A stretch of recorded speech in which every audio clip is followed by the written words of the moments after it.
Hello. Good morning. Have the mic on, please.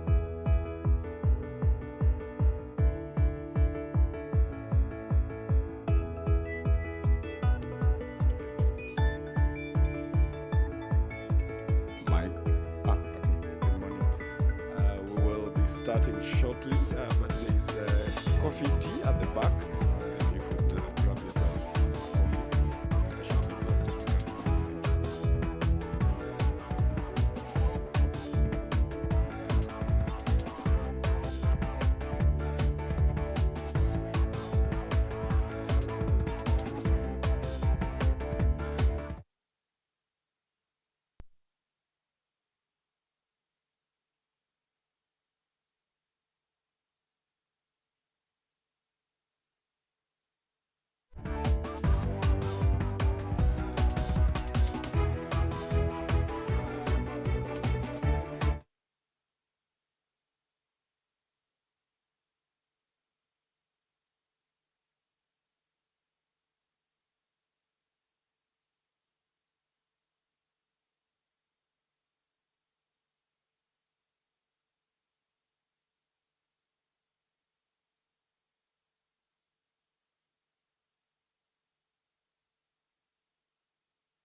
Um, Good morning. The Honorable Minister of Finance and all of you invited, everyone following online.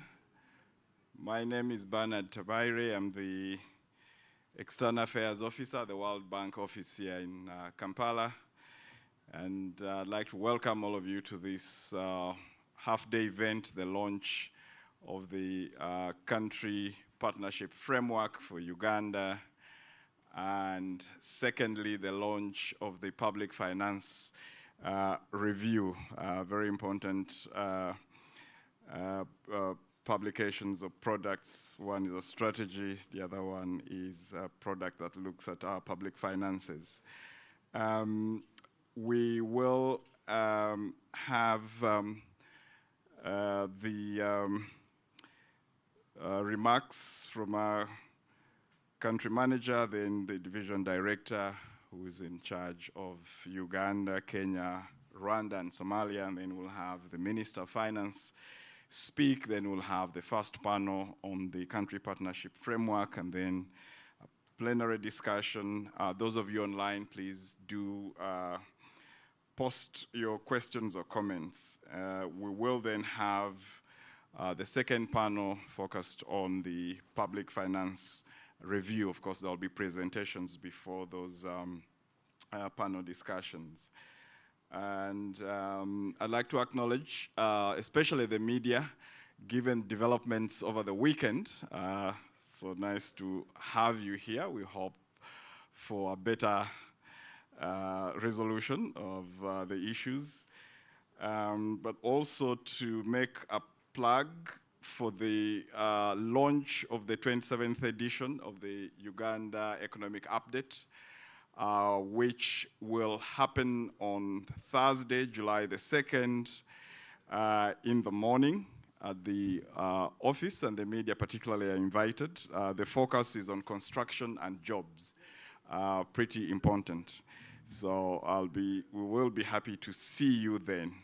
So let me invite the country manager, Francisca Ayodeji Akala, country manager, World Bank, Uganda, better known as Ayo, please to come and give her welcome remarks. Thanks. Thank you, Bernard, and good morning, everyone.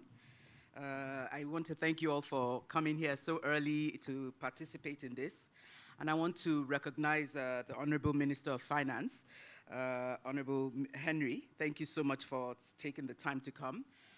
In case there are permanent secretaries connected and other government officials, representatives of the private sector, civil society and development partners, and the media, thank you so much for being here.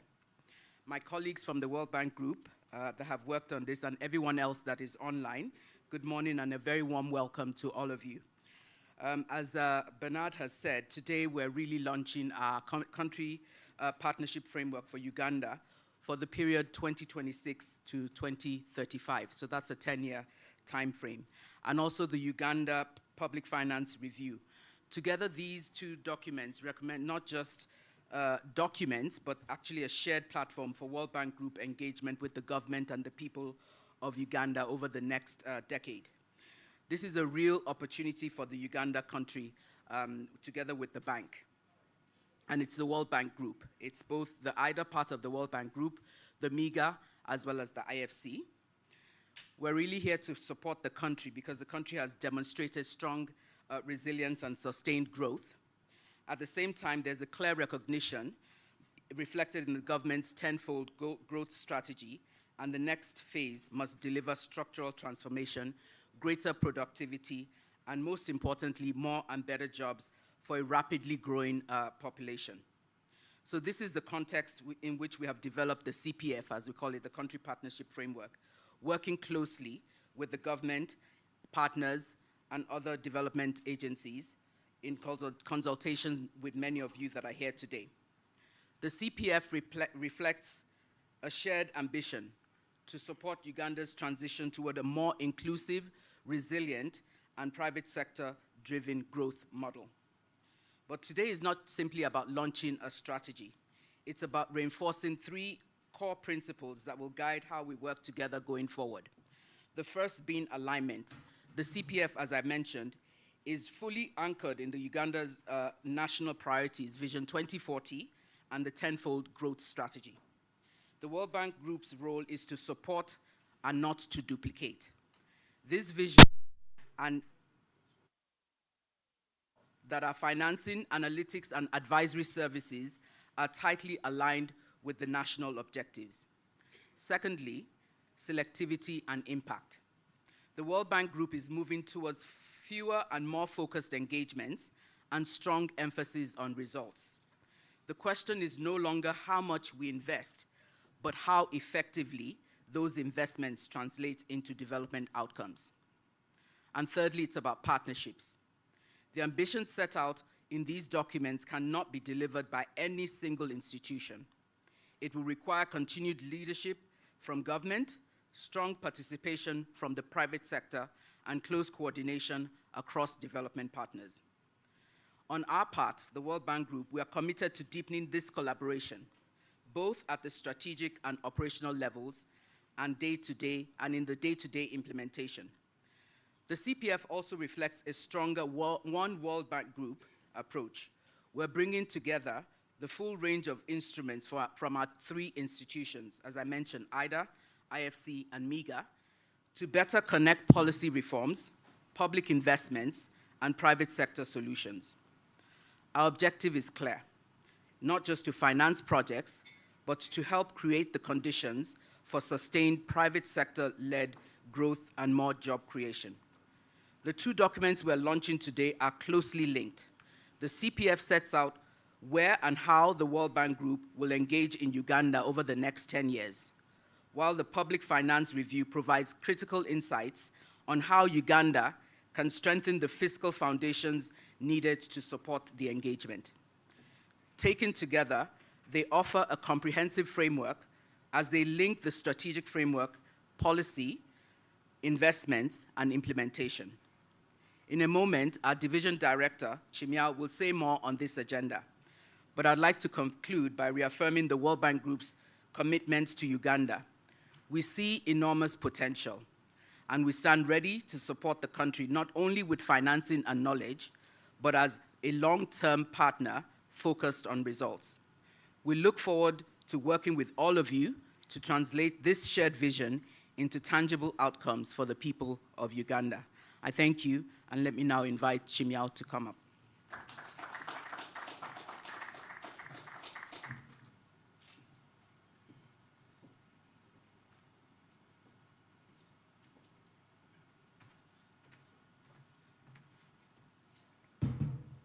Thank you very much.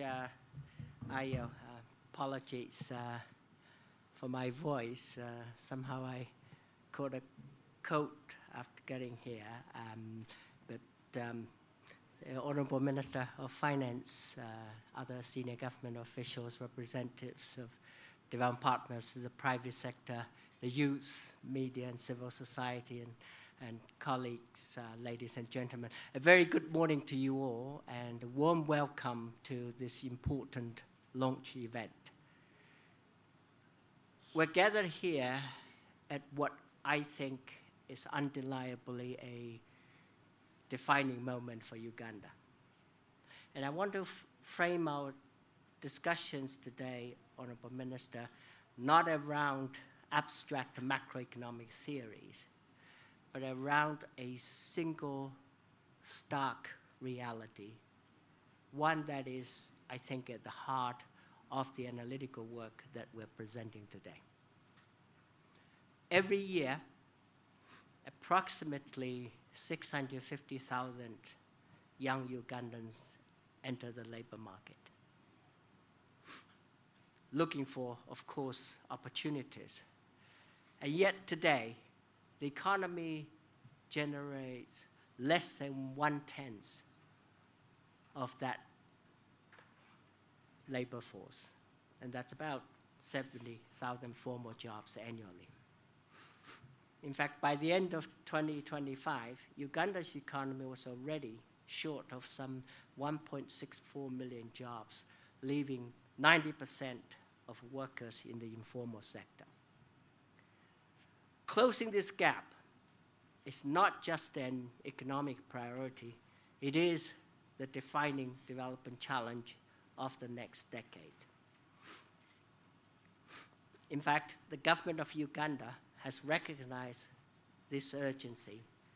The tenfold growth strategy sets precisely, I think, the right ambition, that is to fundamentally transform the economy, accelerate industrialization, and lift millions to prosperity. And the World Bank Group shares this ambition fully.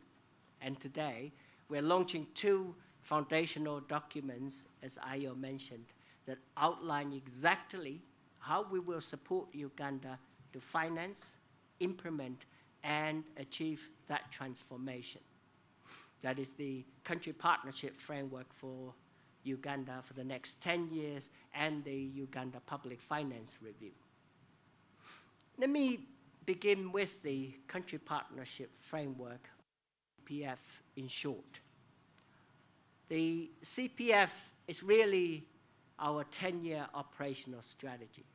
It is deeply anchored in Uganda's Vision 2040 and the tenfold growth strategy. And it is the roadmap for how the World Bank Group will deploy our knowledge and our highly concessional IDA financing, which is projected at roughly $2 billion per 3-year cycle, and to mobilize and enable private capital jointly with the private sector-facing arms of the World Bank Group, that is the International Financing Corporation, or IFC, and the Multilateral Investment Guarantee Agency, or MIGA.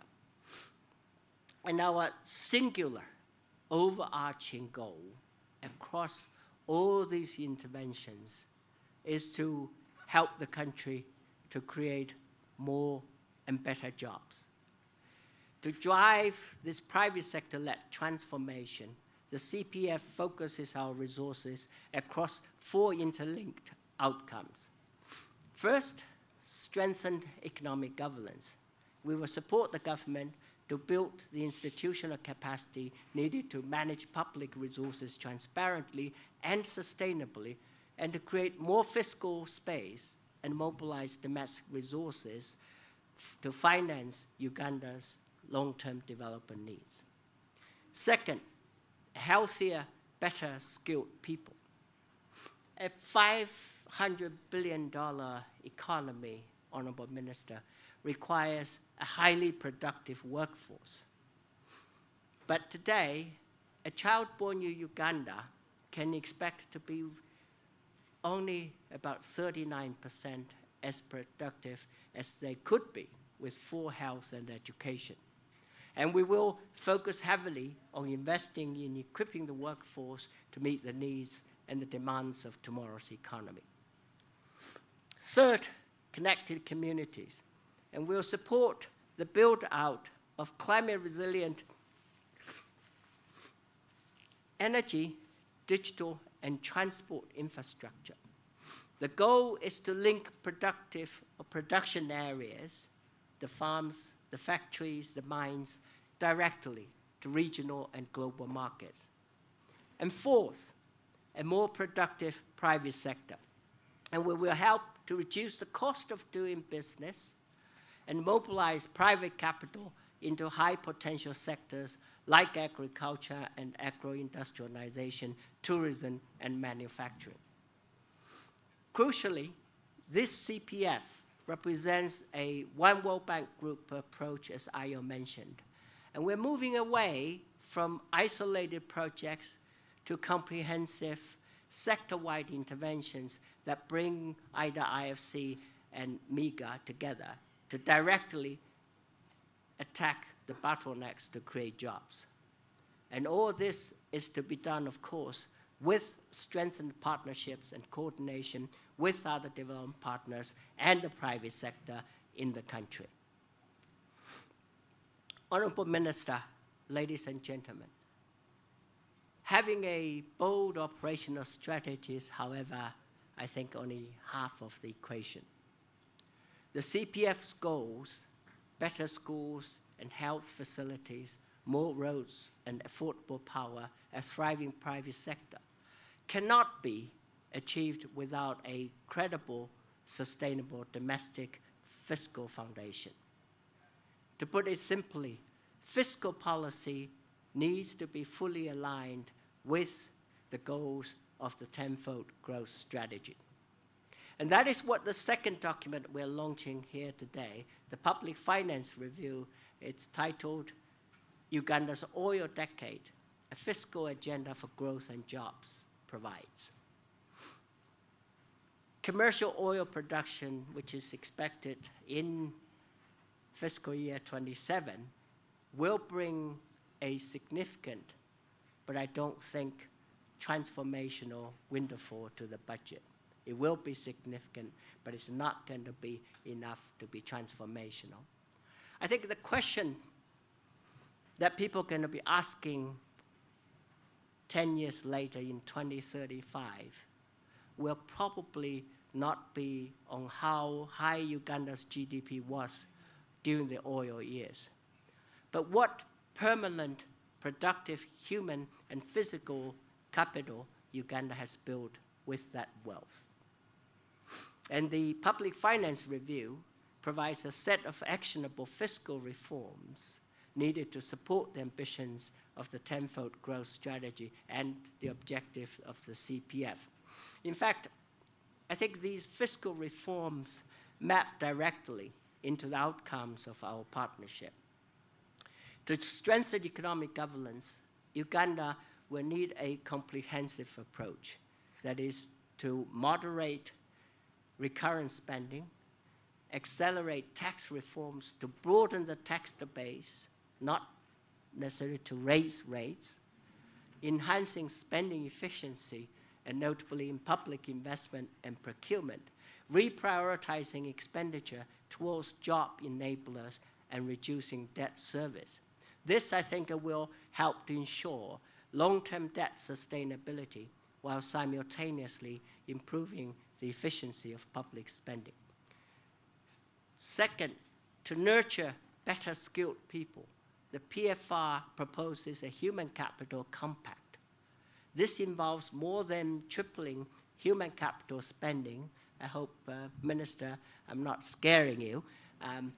Equally importantly, rebalancing those investments towards primary health and education, providing the skills that support the priority ATM sectors and improving spending efficiency. Third, to build connected communities, we must address public investment efficiency. Currently, about 33 cents of every shilling that's invested in infrastructure, it's actually lost to poor planning, procurement delays, and weak maintenance. That's about a third of a shilling is lost to inefficiency. And we must ensure that infrastructure budgets translate into functional roads and reliable power and good schools and health facilities. And lastly, to foster a productive private sector, the government must reduce its costly domestic borrowing because that crowds out private sector credit. Furthermore, public spending in the key growth sectors, agriculture, tourism, minerals, and science, must shift away, I think, from subsidies to private firms and towards shared public goods that lower the cost of doing business for everyone, not just for a few. Honorable Minister, ladies and gentlemen, let me be very clear. This is not an accounting exercise. The dividend of a mission-driven and disciplined fiscal policy is massive. If Uganda implements just the fiscal reforms outlined in the Public Finance Review, and our economists project an economy about 8% larger than the baseline by 2035. Most importantly, getting fiscal policy right along is projected to generate 3.2 million more and better jobs. No pressure on you, Minister. The jobs dividend is driven first, obviously, by agricultural productivity, the current and future backbone of the Uganda economy, in my view, and of course, as well as by private investment scale-up and efficiency gains, which enable the private sector to not just to expand, but to thrive. And while the returns materialize more gradually, sustained investments in human capital will become the primary engine of Uganda's job creation and growth after 2030 as a healthier, better educated cohort enters the workforce. And that's why I was saying earlier that the question is not going to be that how high Uganda's growth had been in the next 10 years, but really how more productive that the human capital will be and how much more physical assets we have built.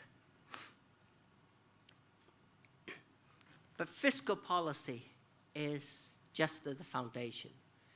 These 3.2 million more and better jobs, in my view, are really the starting point. When we build that strong fiscal foundation, and we support that effort with the full package of World Bank Group interventions articulated in the CPF, our targeted investments in human capital, infrastructure, and communities, our catalytic actions to mobilize and enable private capital, and deep and sustained regulatory and policy reforms, I think the impact on job creation and poverty reduction will be far, far greater. We have a finite 10-year window, and that is the oil decade, to get this right. Honorable Minister, ladies and gentlemen, as Uganda's long-term development partner, the World Bank Group is fully committed to supporting Uganda's transformation. We are ready to deploy the full weight of our new country partnership framework to stand alongside the government, the private sector, and the people of Uganda. Together, we can close the jobs gap and turn the country's strategic vision into a generation of inclusive prosperity. Thank you.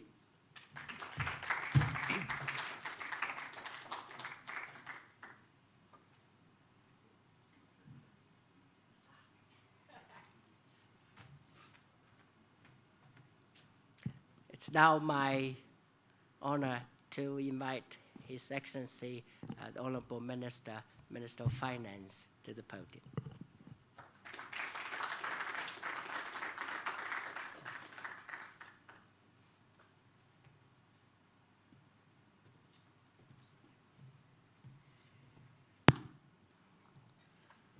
Thank you, Director, and your team from the World Bank, respective development partners, heads of MDAs, civil society. I must thank you for always being present, Julius. Thank you very much for moving along with us all the time. Members of the media, distinguished ladies and gentlemen, good morning to you all. It's my pleasure to join you this morning for the launch of the two landmark reports. One is the Uganda Country Partnership Framework, and two is the Uganda Public Finance Review. These two reports provide a strategic framework to guide Uganda's development over the coming years.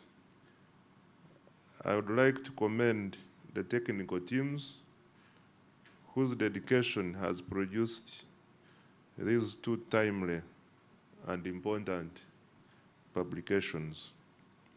Ladies and gentlemen, Uganda's economic outlook remains positive, underpinned by sound macroeconomic fundamentals, prudent fiscal management, and a clear national development agenda. Guided by the fourth NDP4 and a tenfold growth strategy, government remains focused on accelerating industrialization, agro-industrialization, tourism, mineral development, oil and gas, and science, technology, and innovations to drive inclusive and sustainable growth. The timing of these reports is particularly significant. Uganda is implementing the fourth National Development Plan, advancing the tenfold growth strategy, and preparing for commercial oil production. Their recommendations are therefore well aligned to our national development priorities. The country partnership framework lays out how the World Bank Group will support Uganda's ambition to transform into a modern, prosperous, and competitive upper middle income country by 2040. It emphasizes its emphasis on creation of more and better jobs, strengthened economic governance, and having healthier and better skilled people, better connected communities through access to quality infrastructure, and having a more productive and inclusive private sector resonates strongly with government's own priorities.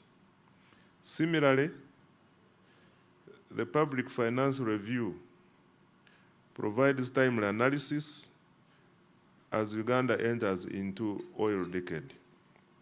It reminds us that sustainable prosperity will depend not only on oil revenues, but also on strong institutions, efficient public expenditure, enhanced domestic revenue mobilization, and continued investment in people and productive sector. The government recognizes that fiscal policy remains one of the most powerful instruments for promoting growth, macroeconomic stability, and job creation. We therefore welcome the Public Finance Review recommended 5-pillar reform package. Number one, having credible fiscal framework for the oil decade. Number two, improved domestic revenue mobilization. Number three, efficiency in public investment and fiscal governance. Number four, human capital development. And 5, reorienting the ATM spending towards public goods. I'm glad to note that these pillars reinforce reforms that the government has already embarked on. Thank you very much. Despite multiple global shocks, Uganda has maintained macroeconomic stability. We have strengthened public financial management, enhanced fiscal transparency, improved debt management, expanded domestic revenue mobilization, and reinforced public investment management. Nevertheless, we recognize that further reforms remain necessary, particularly in accelerating the creation of productive and decent jobs to absorb the rapidly growing labor force, narrowing the fiscal gap by enhancing domestic revenue mobilization, while maintaining prudent public expenditure and raising the tax-to-GDP ratio to strengthen fiscal sustainability and create the fiscal space required to finance Uganda's development agenda. Our focus going forward will remain on prudently executing the 10 for Growth strategy to turn Uganda into a $5 billion economy, enforcing absolute discipline, enhancing revenue mobilization, wealth creation, and oil revenue management. The forthcoming oil revenues present an important opportunity, but they also impose a responsibility upon us to manage these resources prudently. Government remains fully committed to ensuring that oil revenues are effectively utilized. The country partnership framework collectively recognizes that sustainable development will be driven by a vibrant private sector. And I want to be sure that is why Asimwe is here. Government is implementing reforms to improve the business environment by strengthening regulatory efficiency, expanding infrastructure, deepening financial markets, and investing in agriculture, manufacturing, tourism, innovation, and digital connectivity. Human capital development remains central to Uganda's development agenda. We shall continue investing in education, health care, skills development, water and sanitation, and social protection to ensure that Ugandans are equipped to participate fully in the country's economic transformation. And this makes the World Bank regional director so happy, because this is, I want to affirm that we are together in this. As we scale up public investment, let us remember that development is not measured by the size of our budgets, the number of projects approved, or policies adopted, but by the lives transformed, opportunities created, and lasting impact on our citizens. That is the standard against which we must hold ourselves accountable. Thank you. These reports should not be viewed merely as analytical documents, but as practical roadmaps for accelerating Uganda's transformation. Their true value will be measured not by the quality of the analysis, but by our collective commitment to translating their recommendations into actions that create jobs, reduce poverty, improve service delivery, and build a resilient, inclusive, and prosperous Uganda. I therefore call upon government, our development partners, the private sector, civil society, and all stakeholders to work together in a spirit of partnership, mutual accountability, and shared commitment to delivering measurable development results for the people of Uganda. Finally, I once again thank the World Bank Group for its enduring partnership with Uganda, and I congratulate everyone who contributed to the preparation of these important reports. I thank you very much.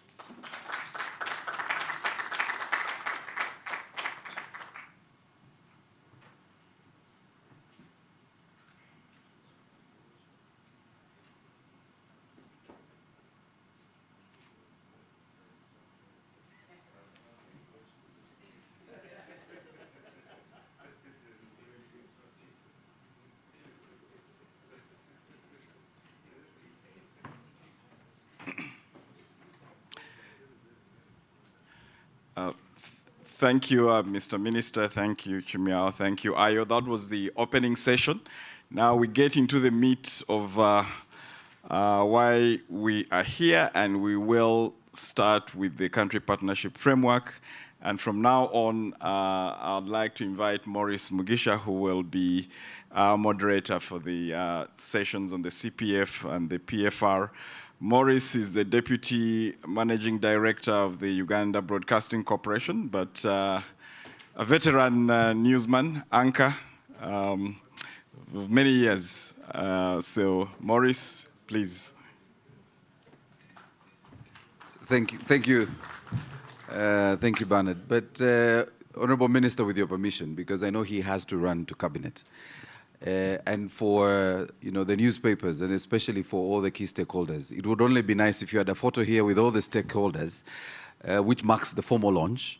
And then I know you will disappear because he has to run to Entebbe for cabinet. So we really want to appreciate that you made time to come.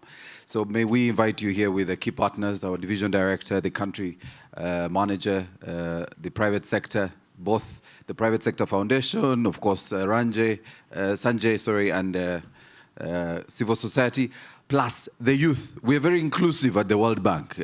So, Paul, you will represent the young people. Please come.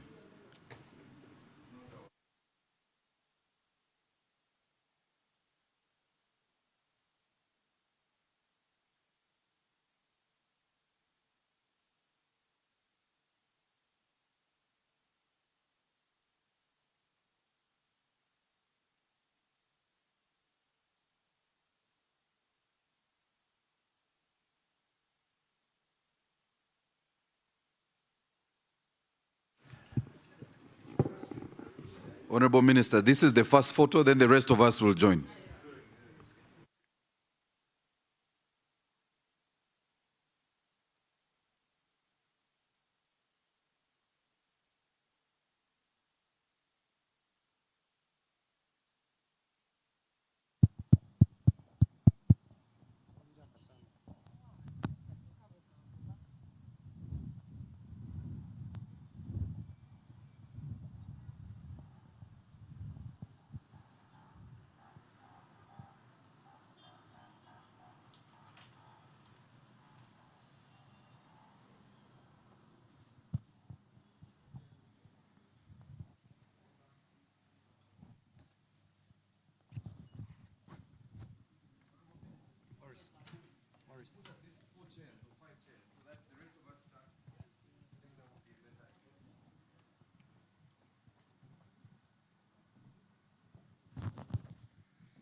There you go. So everyone, the World Bank team and all the stakeholders are present in this photo, with the exception of us, the service providers, right? Okay, and members of the Fourth Estate. Media ensure that everyone is in this frame. Because we need to have witnesses that we were here.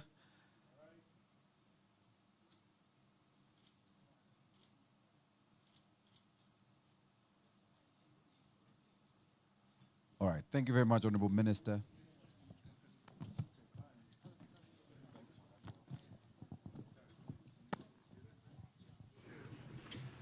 Yeah, Bernard, I understand. Bernard, you may not know these things, but they're very important. All right, so I'll allow for a minute to reconvene. And those of you who joined us, as Bernard mentioned a short while ago, breakfast is served, so we are having a working meeting. And so whenever you can make your way to the serving center just behind us. The breakfast will remain available for all of us. And we want to again welcome those of you who are online and joining us. That was the very first part of the launch, where we had the country manager, our division director, and the Honourable Minister, who has now formally launched both the Uganda Country Partnership Framework and the Public Finance Review. Our next phase, as Bernard mentioned, is to dive into the Country Partnership Framework, and allow me invite none other than Amachi Jean-Noel, the Senior Operations Officer at the World Bank, to come and make the presentation that will then be followed by a short panel and plenary session on the CPF. Amachi, you're welcome. Can we warmly welcome him, ladies and gentlemen?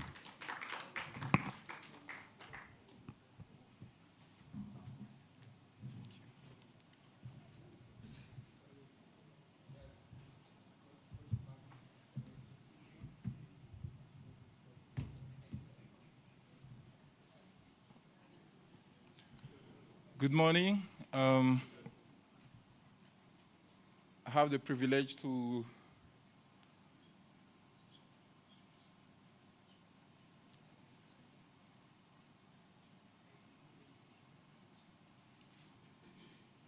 good. I have the privilege to present the new World Bank Group Country Partnership Framework for the Republic of Uganda. This country partnership framework covers the period 2026 to 2035, so a 10-year partnership framework. This World Bank Group CPF is anchored in the government of Uganda Ambition Visions 2040 and its tenfold growth strategy, aiming to transform the economy from approximately 50 billion to 500 billion by 2040. The overarching goal of this CPF is to advance private sector-led socioeconomic transformation for more and better jobs. This is aligned with the World Bank Group mission to end poverty, extreme poverty, and boost shared prosperity on a livable planet. Uganda, as the minister and our division director indicated, stand at a critical inflection point. On the opportunity side, the economy is expected to grow at over 6.5% as oil production begins in 2027, providing a once-in-a-generation revenue windfall. 75% of the population in Uganda is under 30, with around 650,000 new labor entrants annually. This represents a massive demographic dividend if properly harnessed. However, the challenges are equally significant. 92% of workers in Uganda remain in informal employment. The Human Capital Index in Uganda stands at 0.39, meaning a child born today will reach only 39% of its productive potential. Non-oil tax revenue is just at 13.5% of GDP, constraining fiscal space for critical investment. Structural bottlenecks also prevail. 90% only in Uganda have access to electricity main grid.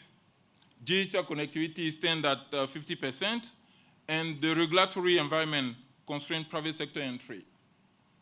Climate shocks, refugee hosting, pressures, and tightened global aid compound those challenges. As the minister indicated before he left, Uganda has its 10-4 growth strategy and its national development plan for prioritize agro-industrialization, tourism, minerals, oil, gas, and science and ICT as the key sector for transformation. And I was saying this World Bank Group strategy will align with the country ambitions, the 10-4 growth strategy and the NDP4. The World Bank Group strategy response is organized around 4 interconnected outcomes, all directed toward one central outcome, the overarching one, creating more and better jobs as the main pathway out of poverty. We distinguish the first outcome, which is strengthen economic governance. This is foundational. Without improved domestic revenue mobilization, public financial management, and public investment management, Uganda cannot sustainably finance its own ambitions. The World Bank Group is targeting non-oil tax revenue to increase from 30.5%, as I said previously, to around 18% of GDP. And that's where the public finance review may come in to provide the foundational way we intend to go over. The second outcome, healthier and better skilled people, where the World Bank Group intend to address the Ugandan low human capital challenges through investment in education, health, wash, social protection, and nutrition. The demographic dividend is only realized with productive and healthy workforce. The third outcome, connected communities, where the World Bank Group intend to expand access to energy, transport, digital infrastructure.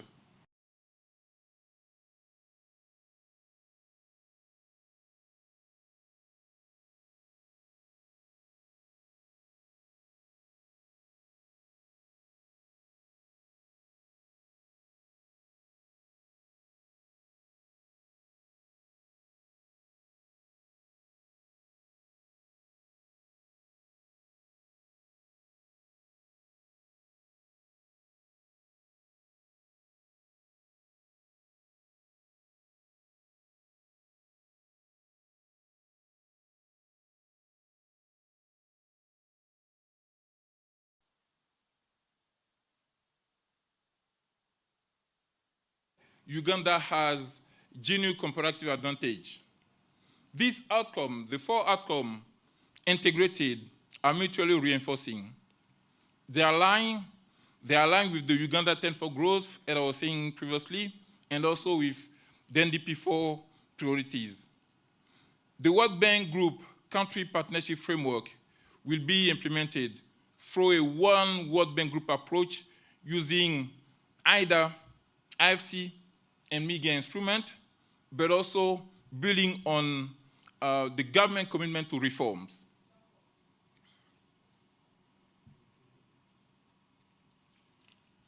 How will the World Bank Group one approach will be instrumental in this agenda? On the financing side, the one World Bank Group target to crowd in the economy, in the Ugandan economy, 3.8 billion in private capital, both mobilized and enabled. Indicative IDA, the concessional part of the bank, intend to mobilize for each cycle of the CPF, mobilize around 2 billion per 3 years of cycle across 3 cycles. So the CPF, 10-year CPF covered 3 IDA cycle, and for each IDA cycle, the World Bank Group intend to indicatively mobilize 2 billion per cycle. So the implementation strategy of the CPF has 5 key features. The first one, which is important given the country context, building on the sequenced foundational to transformational approach. Yearly cycle of the CPF will focus on the enabling reforms, both regulatory framework, building institution capacity, and tackling infrastructure challenges that should lay the ground for transformational outcome in the later periods. An approach based on very and deeply integrated instrument.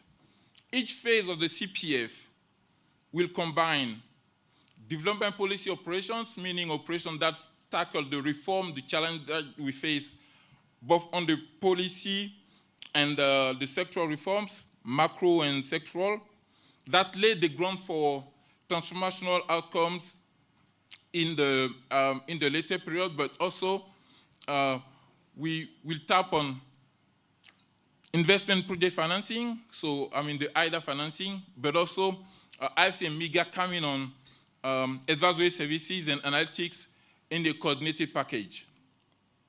The third tool we intend to implement over the 10 years should be either IFC and MIGA coming together on the annual business planning exercise to maximize the synergies across the three institutions within the World Bank Group. And fourth, as our country manager, Ayo, was mentioning in a speech, complementarity with development partners through coordinated dialogue and financing when possible to avoid duplication and amplify collective impact. Fifth, the World Bank Group will draw on its corporate initiative. We have various corporate initiatives in the institution, global corporate initiative, the AgriConnect for agriculture and agribusiness development for jobs, Mission 300 for energy access, and the Universal Health Coverage Initiative to increase access to healthcare and improve health service provision. Critically, operationalizing the CPF will be flexible, really flexible, and subject to adaptive management I was saying before, based on the commitment of the government of Uganda to reform, deep reform. Some may be hard, but we need to get together on those reforms and ensure that they are delivered.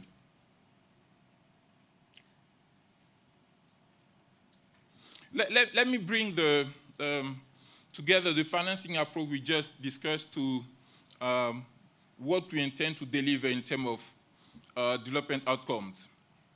This slide that you see shows how the four outcomes translate into concrete results.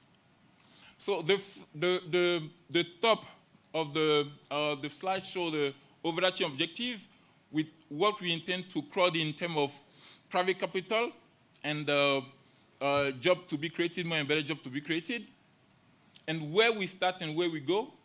The first entry point will be to improve the regulatory environment that should lay the ground with the foundational infrastructure, both in health, education, and infrastructure, and that to open the window, open the door, open the possibility to crowd in massive private capital in the country. So under the first outcome, as I was saying, the World Bank Group intends to contribute to the increase of non-oil tax revenue from 30.5% to 80% of GDP. This will be a critical challenge, but a critical reform to achieve, to ensure that fiscal sustainability as oil revenue begin. Under the second outcome, healthy and better skilled people, the World Bank Group target 50 million people under the second, 10 million students with better, supported with better education and skill. We should not forget skill, which is important in Uganda. Also, provide quality healthcare, nutrition, social protection services to 22 million people. Under the third outcome, connected communities, the World Bank intends to achieve 50 million people provided with access to electricity. As of now, we say that around 20 million people with access to electricity. So that means 25 to 30 million additional people to we should access to electricity under the World Bank Group contribution. And also work on the sustainable infrastructure development, where the bank intends to support the 20 million people to have access to improved sustainable transport infrastructure and services. The last outcome, more productive and inclusive private sector, the bank intends to achieve 40 million people and businesses using financial services, of which 9 million women. That's where the gender perspective in the private sector development in Uganda is part of the World Bank Group agenda in the country. And also, in terms of agricultural and agribusiness development, the institution intends to increase, to double the productivity in the agricultural sector. These are the outcomes really under the fourth outcome. These are where we really translate the agenda with the thousands of new embedded jobs in agribusiness and tourism. As you can see, the CPF presents a comprehensive and ambitious program. It's leveraged the full breadth of World Bank Group, IDA, IFC, and MIGA instrument, and we're deeply confident that with the sustained government commitment to reform and coordination with other development partners in Uganda, this country partnership framework will deliver transformational impact for the people of Uganda. I'm going to end with this slide. For me, it summarizes the idea behind the CPF, what's guide the way we structure the CPF. So this slide shows the logic that tied the whole CPF together. So how the foundational enablers support in the earlier cycle of the CPF convert into transformational outcome over the lives of the framework. So this slide should be read from left to right. Okay? The left column is what is built first, and the right column is what that effort ultimately delivers. Each of the four outcomes appear on both sides. On the right side, it's come to what we intend to achieve. So you can see the cause and the effect directly. Strengthen under the first outcome, strengthen economic governance. We start with macro and fiscal discipline and reforms to improve domestic revenue mobilization, improve public financial management, and strengthen public investment management.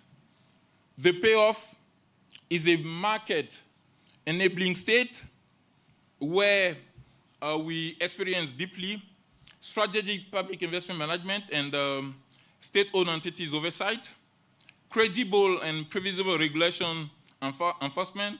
When I say that, I think about the private sector, and bankable investment platform that will crowd in private capital.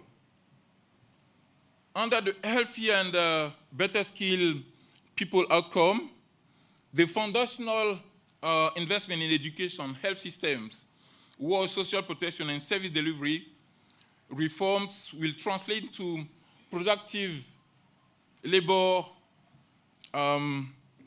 market, demand-driven skills and training, and strong public-private linkages for jobs and labor markets alignment that raise productivity and create better jobs.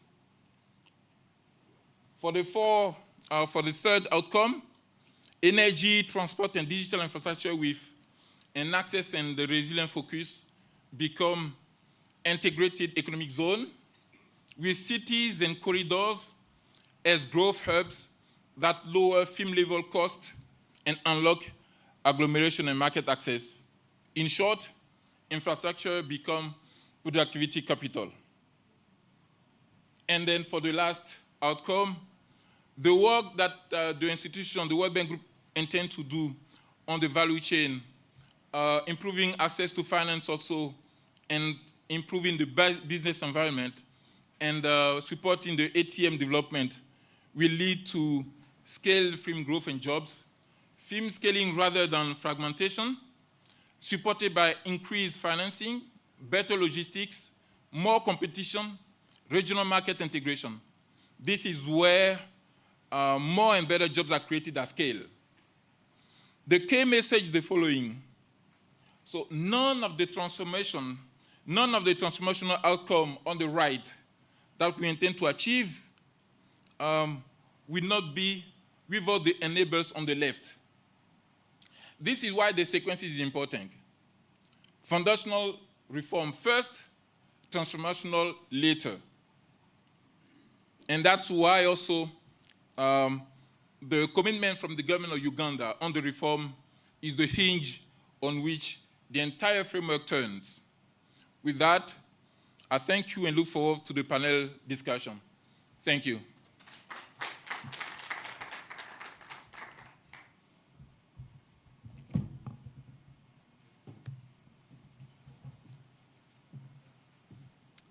Can we appreciate Jean Noel? Merci. I'm learning a little French. Merci, Jean.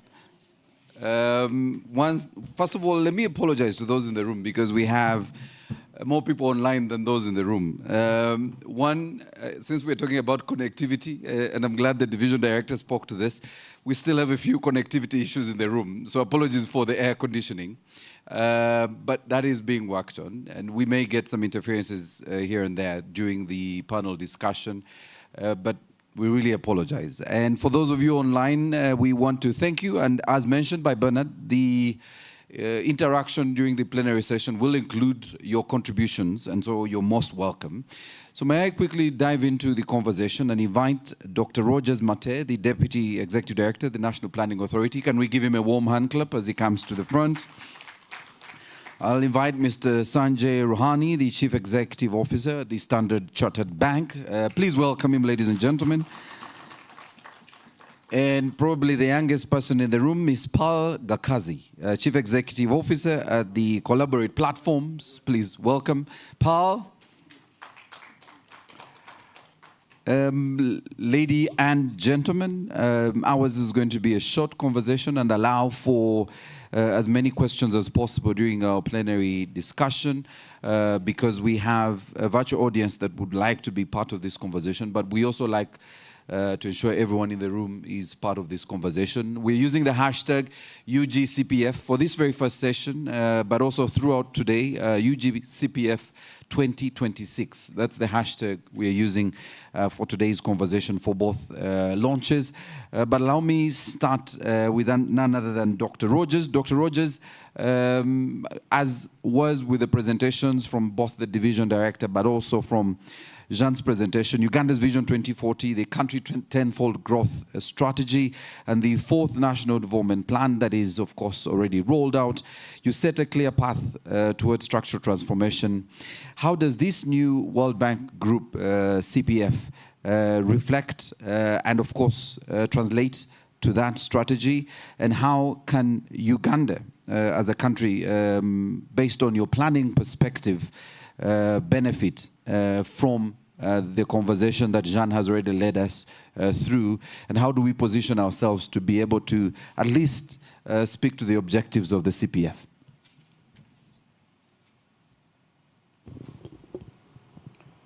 Thank you very much. The country partnership framework has come at a time when we have just launched our fourth national development plan, which helps to implement and achieve the aspirations in the Vision 2040. And remember, at this point, we are midway the period of the Vision 2040. We have covered 15 years already, and we have another 15 years to go. So the fourth National Development Plan is the first of the three national development plans that are supposed now to cover the tenfold growth strategy period between 2025-26 to 2029-30. Now, the country partnership framework is covering part of that period, the first 10 years of the 15.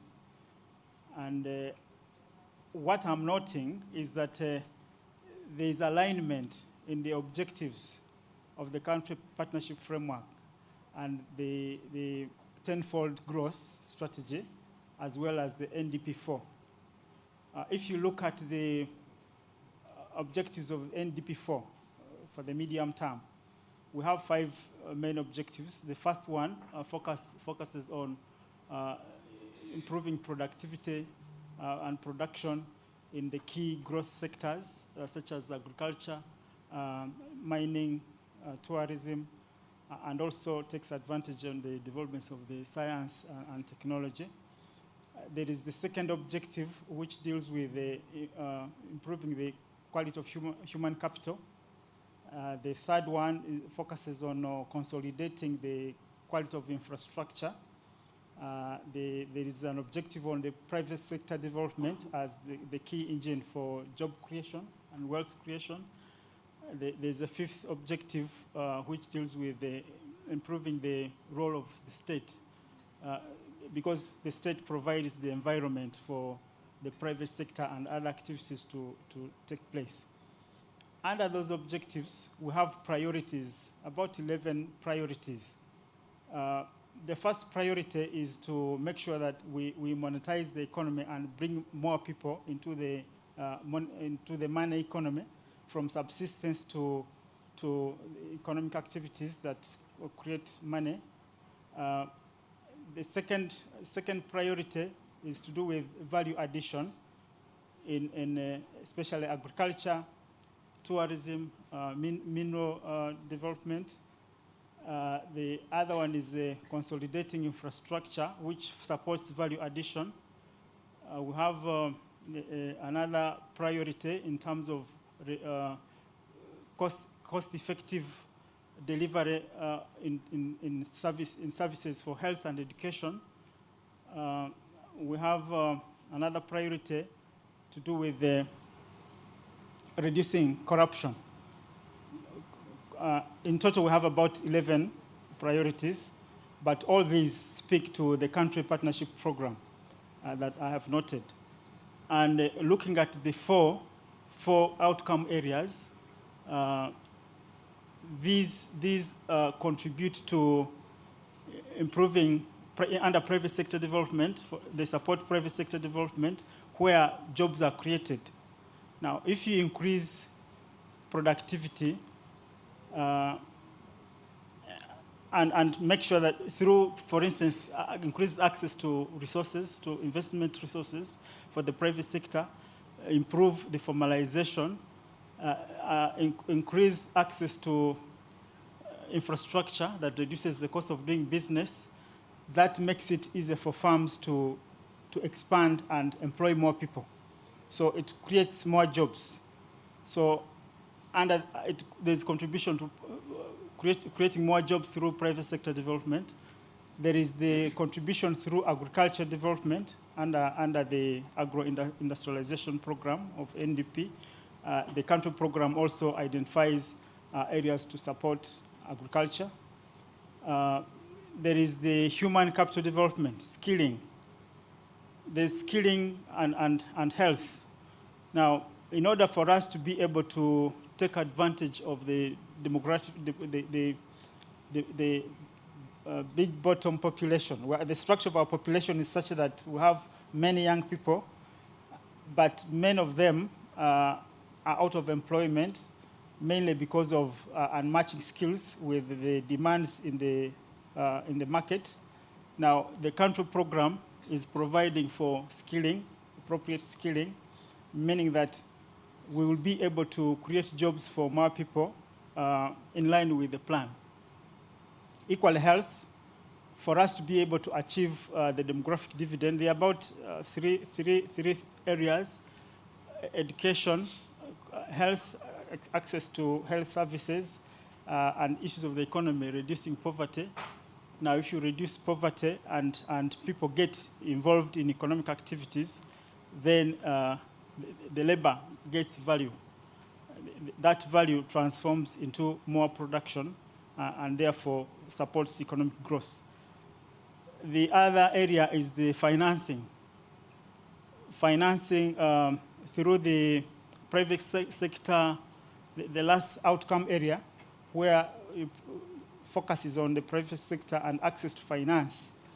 This is one of the key areas that our development approach intends to promote, because much of what is contained in our plan will not be implemented solely by government. It's through partnerships with the private sector, and therefore mobilization of resources, both to create an environment for private sector to do business, but also directly to enable the private sector invest is important and is in line with our national development plan and aspirations. Thank you. Thank you very much, Doctor. And I'll come back to you. Let me turn to Sanjay. And Sanjay, unlike Doctor, you don't have as much time because he's the custodian of our development plan. So I won't give you the same amount of time I probably allowed him. Let's speak to the private sector-led growth and job creation that are central to the CPF. And given the CPF's objective of reducing poverty, from your perspective as a private sector, what are the most binding constraints that are limiting the private sector's ability to create quality jobs here in Uganda? And how can the World Bank Group address these constraints more effectively through the CPF? Thank you. And whilst I was being introduced as the CEO of Standard Chartered Bank, because that's my main job, I also chair the British Chamber of Commerce in Uganda. I'm also the chairman of YPO, and I sit on the Central Executive Committee for the bankers side. What I must say is that it's my first time to be in a room with World Bank and government. I still don't see enough private sector in the room. But what has been very exciting is 37 times private sector has been mentioned in this limited time. And I think that's what we need to carry forward. I was talking to Honorable Minister that sometimes we think private sector is only the large institutions. But I must say that, in this country where if we say we have 50 million people, between World Bank and government, maybe there are 1 million that are occupied. The rest 49 million are private sector. We've just got to recognize it so that we sometimes recognize informality into a formality structure also. I think that's a piece of work we could do because even Boda guys are actually private sector. And that's where transformation happens. So I just want to say thank you. I also acknowledge what Ayo said, my friend, the World Bank colleagues, and Ministry of Finance. Uganda is at an inflection point. I don't think there is a better time for us to be having this conversation and this framework. So I really congratulate World Bank. I think this is very timely, absolutely. We're talking about tenfold, NDP4. You also need cars that have wheels. And so I know that the government has to create an enabling environment. The role of World Bank is really to help that transformation, but I think you have the biggest convening power. Sometimes to bring people together, the different actors, is a big job. And I hope that as you transform the way of thinking in World Bank, you take on this big role of convening power. From the private sector, our role is growth, literally. And wherever we see opportunity, we only have to just smell it from the far and we'll jump in. So the more you can convene, it will be exciting. So maybe a few things around job, because that's very critical. I think, first of all, the ambitions noted on the screen were very bold.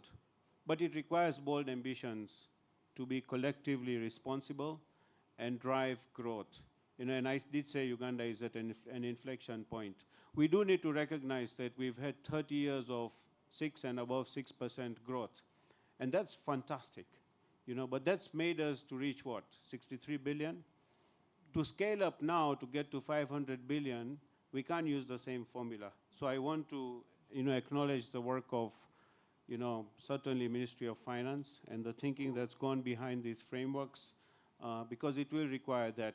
Intentionality is what I would say. So on jobs, Maurice, I think a few things that are important. One, we all talked about productivity.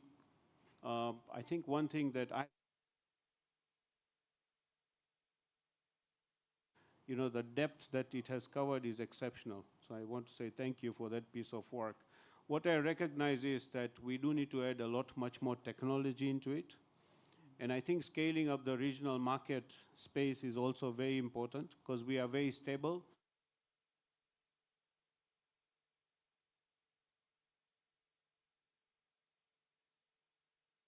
Just upskilling. It is, automation, it's bringing in technology, it's finding new markets. It's really enabling collaboration because collaboration drives productivity in many ways. So I would say that let's use that as an opportunity to create jobs. The second thing I would say is that closing the gap between education and employability. I was talking to Quimao, and I was saying that we have a big irony in Africa, not only in Uganda. We have the best educated youth population that any continent has in the world. And in Uganda, we are the youngest and the most, a lot of education. but how do you take educated youth to become skilled workers? That will require a very different collaborative and a concentrated effort. I think I'm going to challenge all of us. We have Stephen Asimwe here. I think Stephen and myself, every week we go to these forums and we talk about many things. Why don't we implement something? So between Stephen, private sector, World Bank, and Ministry of Finance, we today maybe take a pledge to create an internship or an apprenticeship program, which will be much more collaborative. You know, what we also need to bring in is URA, so internship doesn't get taxed, because that will be very important. And then we scale our ambitions together, so we have more, you know, employable youth, because we are all suffocating. We do need much more skilled labor to drive transformation. The third thing I would say is really financing. I'm very impressed with the collaborative World Bank. We call it the One World Bank. I was telling Kwimai again that one of the best things that could happen is just de-risk. The more you help us to de-risk this economy, we already have, you know, blended finance opportunities. The commercial banks are all set. We just need to manage risk differently, because we do not have collateralized, you know, structures to drive financing, which is how central bank works and banking sector works. But if we create a de-risking opportunity, which, you know, in some instances is already there, then we could scale up our ambitions. The other thing is really from the World Bank, from the Ministry of Finance is, I think we need to walk the talk. Our documents now have a lot of intentionality. You know, getting to this level of strategic clarity, whether we call it tenfold, ATMs, NDP4, now this framework, we have to create a scorecard, which every quarter we must publish. You know, are we accountable and who is accountable? And please put the private sector accountable equally. But first engage us more meaningfully so that we can also say this is our commitment, this is the World Bank commitment, ministry commitment, and let's bring every actor and do a quarterly engagement. So for that, we need to probably have a forum, and this is where World Bank can play a big role. And then finally, it's really, you know, market access and competitiveness. We are at a time we're talking about the, by the way, I'm also the director of Trademark Africa. So we're looking at the Africa Continental Free Trade Area. We're looking at 300 million people in East Africa. I mean, clearly, we shouldn't lose out on opportunities. So we need to become a productive hub, maybe for the region, is what one thing I would say. The other thing, finally, closing out on this, Maurice, is I've been deliberating. We have these, you know, special economic zones. We have these industrial parks. Can we create an industrial park of human capital, which is tax-free? And the only job that it will have is to export services. You know, create a proper BPO there, KPO, and, you know, that way we just serve the Amazons, the Starlinks, you know, the Coca-Colas, the different, you know, global, institutions, but we make it tax-free so we can compete against Taiwan and an India and a Bangladesh and a Poland, because that's also going to be very critical. And I must say that, you know, if you ask me as a private sector, I would be the first one to have a big ambition of 50,000 jobs out of that through collaboration. Thank you. Thank you very much. Thank you, Sanjay. And Sanjay, we appreciate the honest conversations, but you know, my quick takeaway, and I'm glad you mentioned yourself and Stephen Aura is in these forums. Let's pick that one thing, and if it's the apprenticeship you're speaking about, that's a great starting point. And speaking of apprenticeship, you did speak about collaboration. So let's go to Collaborate platforms, which Paul does represent, and one of our young people. And Paul, you had a lot this morning. I think the other most common word this morning was job creation, and probably young people before private sector. And so let's start there. When we speak about good jobs or quality jobs and creating more jobs for our people, from your perspective, what does, first of all, better jobs mean, you know, for a young person here in Uganda? And what's currently missing to make that possible? Okay. Thank you very much. Thank you very much. Good morning. My name is Pearl. So I've been listening and learning a lot with what has been shared this morning. There's an observation that I always love to share. There's a lot of statistics in the document that has been given to us. Some were even shared by the speakers before me. But there is a very interesting statistic that is rarely compared. Uganda's unemployment rate is around, I think, 17%, if we are to go by UBOS. And the underutilization rate is 47%, or around between 48 to 50%. So what that for me has, if I interpret it to my own understanding, is that there's so many, Ugandans are busy. Ugandans are around trying to do some work. So we don't have a shortage of ambitious, active young people. If we're to go by the 47% gap. And when we come to the 17% of unemployment, I'd say the fairness of a job would then come up to the 47%. And I would argue there are 4 areas, right? We're not going to suddenly create formality for every young person who enters the job, but we can create a decent job out of any work that is given to a young person. And for me, the 4 areas are, the first one is, are you able to grow your capacity? You've gotten a job, but in 1 year, are you able to implement and work on that job as good as the person that trained you, and are you able to train other people? Number 2, a fair job. Can your income or salary survive the month's costs, the cost of living? Can you earn whatever it is you earn, but are you able to go to work, buy data, do the things that deliver the work, but being able to save a little bit of what you have been given to save for the next month, right? Number 3, do we have a dignified job? So is there safety?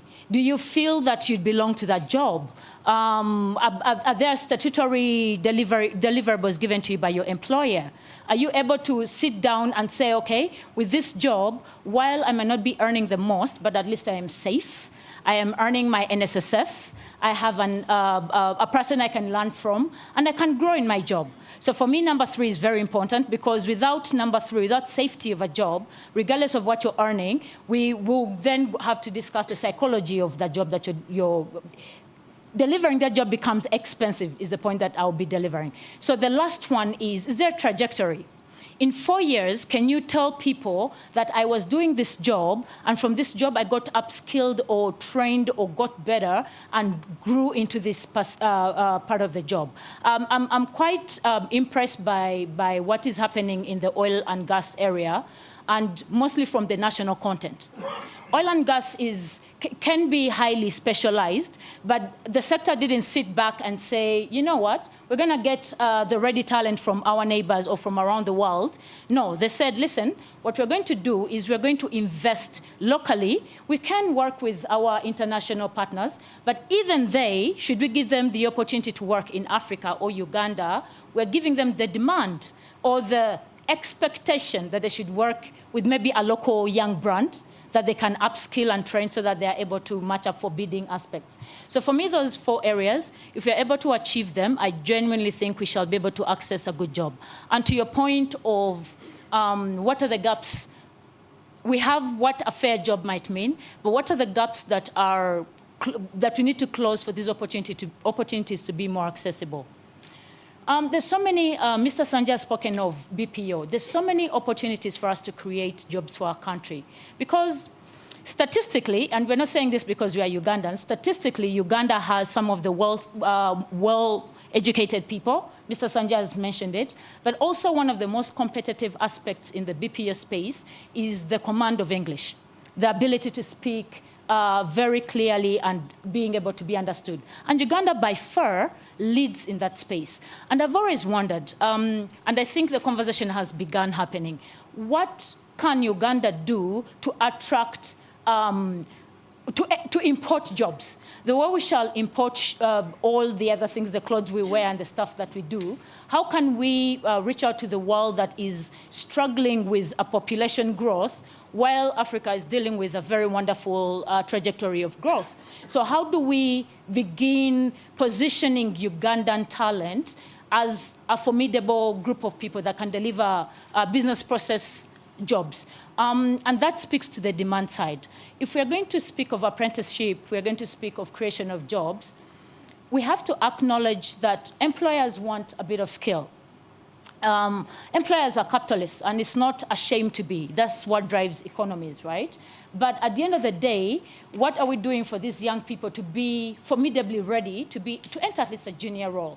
And we've spoken of apprenticeship. We run an apprenticeship platform at our work because we concluded that there's certain assimilations that you can create. You can create simulations in the job space where a young person can deliberately work on a job which is paying, number one, but number two, a job that if they went out to the world is a skill that is aligned to the demand in the market. Because we have, Uganda is not underskilled. Mr. Simwe might agree to this. Ugandans are highly skilled. Every day there is a skilling project coming up. But can we begin looking at what is the world, what is the demand side, and what is the supply side? And in that sense, we begin training deliberately aligned to the jobs that exist in the market. Because what's the point right now to train someone to be maybe good at typewriting? Who's going to hire them? What skill? It's a good skill, but how many people are looking for a typewriter? So how can we match our existing jobs alongside the training that we provide? I'll be beating a dead horse if I speak on this, but I think it goes without saying. Access, right? We have to think of a young woman who has just had a child. How does she access her job? Does she have childcare? Does she have transport to get to a job? A young man, he has been skilled, he has just graduated from his skilling department or whatever he was being trained. What are we doing in the transport aspect or the ability to deliver a job online that if I do have a skill, the impediments that would then cause me not to use my skill, how are they closed by partners, by the government, but even the employer, right? So if we think the employer plays a big role in the demand side of things, because we have the numbers, we've said nearly 700,000 enter the job market annually, right? And maybe a tenth of those are absorbed in a year, right? So if we believe that to be the problem, I think it would be remiss of us to discuss without discussing or acknowledging that we need to invest in the businesses that create the demand, right? So are businesses large enough, strong enough, and also appropriately trained enough for them to absorb these young people? Because we can't speak of the supply aspect without speaking of the absorption challenge that we have for our businesses. So that would be my submission in that regard. Can we appreciate Paul? Thank you so much, Paul. And my time for this first section is fast spent, but Dr. Rogers, just to pick up from Paul's conversation, and we had this through the presentations earlier, when you speak about, and Sanjay was speaking to this, when you speak about informality and the low productivity within the job market, the critical reforms needed to, first of all, address that, because it will speak heavily to what Sanjay was saying, but also address some of the risks Paul is speaking to, which included one good suggestion from Sanjay, which was de-risking the market to provide affordable finance for young people who are very innovative and creative. So what are those critical reforms we need to address the informality within the private sector, but also address the issue of low productivity? Yeah, thank you. There are a number of reforms that we need to adopt and implement in the various areas, but specifically to build on what Paul has said, one of them is making sure that the skilling, for instance, what kind of skills do we need? The presentation earlier on the framework indicated that we need both foundational and transformational reforms. So the basics in terms of increasing access to training facilities and programs that improve skills have been put in place. But to what extent have we rolled out those programs so that more people access those programs. How have we made sure that these reforms, the skilling, is actually targeted to the relevant areas? For instance, if we are talking about ATMs, how are we making sure that the training, the skilling, is relevant to agriculture, to the value chains that we are promoting? If you look at, for instance, the training hubs that we've created across the country, are they focusing on the ATMs? What skills are we developing? So we need training that is focused, skilling that is focused at the ATMs, so that it moves with the demands in the economic sectors. The other reforms are to do with making sure that there's actually demand for what we are developing. If we train people, are they relevant for the industries we're promoting for tomorrow? We shouldn't look at only today. If we are looking at an economy that is transforming with new products coming out of the knowledge economy and the application of science, how are we making sure that the economy that will exist in 2040 is the one whose labor we are actually developing? So the skills that we are promoting need to be backed by those relevant reforms that aim at achieving and serving the economy we are looking at in 2040, not necessarily today, because the world is dynamic. In terms of service delivery, we need reforms that enable us to utilize standards. We must apply standards. Service delivery must be standardized across board, both when you're delivering in agriculture, the formalization, service delivery in terms of the public service itself, in health, in education. There must be standards that the public sector utilizes to make sure that we are moving towards an economy and a state that is measurable based on those development standards. The developing skills alone and making sure that there's a healthy population is not sufficient. We need also reforms that enable the educated and skilled people and healthy people to have the appropriate tools that they use. Because you might go through the training institutions and have the skills, but you won't even employ yourself because you don't have the capital, you don't have the tools to apply. So we must have reforms that enable young people access capital to employ themselves, but also to keep upgrading. Paul talked about the ability to actually grow yourself. How do we make sure that the young people can grow themselves, having had the foundational benefits, benefiting from the foundational reforms? The access to finance, we have been focusing on the SMEs, small, medium, and small enterprises. But we need also to develop value chains that move output from these small enterprises to medium and large scale. So the value chains must be fully developed. So we must look at the reforms that link the small producers to the medium and large scale, yes, so that there is a complete chain, so that what the young people produce is able to reach the market with ease. All right. It is that will bring sustainable job creation. Those are among Doctor, thank you. A raft of reforms, and maybe we need to start somewhere. As Sanjay said, can we pick one or two of them and just activate that so that we see the quick results? I'll open this up quickly to the room, and then hopefully the other pal will help me with the ones who are online. Bernard, I don't know if we have any online question. Any questions in the room? I'm happy to bring the microphone to you. Yes, Giles. Bernard, do we have a mobile person who can give Giles this... apologies for deploying you, sir. So I may not get paid, so we need to be careful. All right, the mic is on. Giles, there, yes. Keep it short, Giles. Yes. Okay, thank you very much. My question goes to Dr. Mate.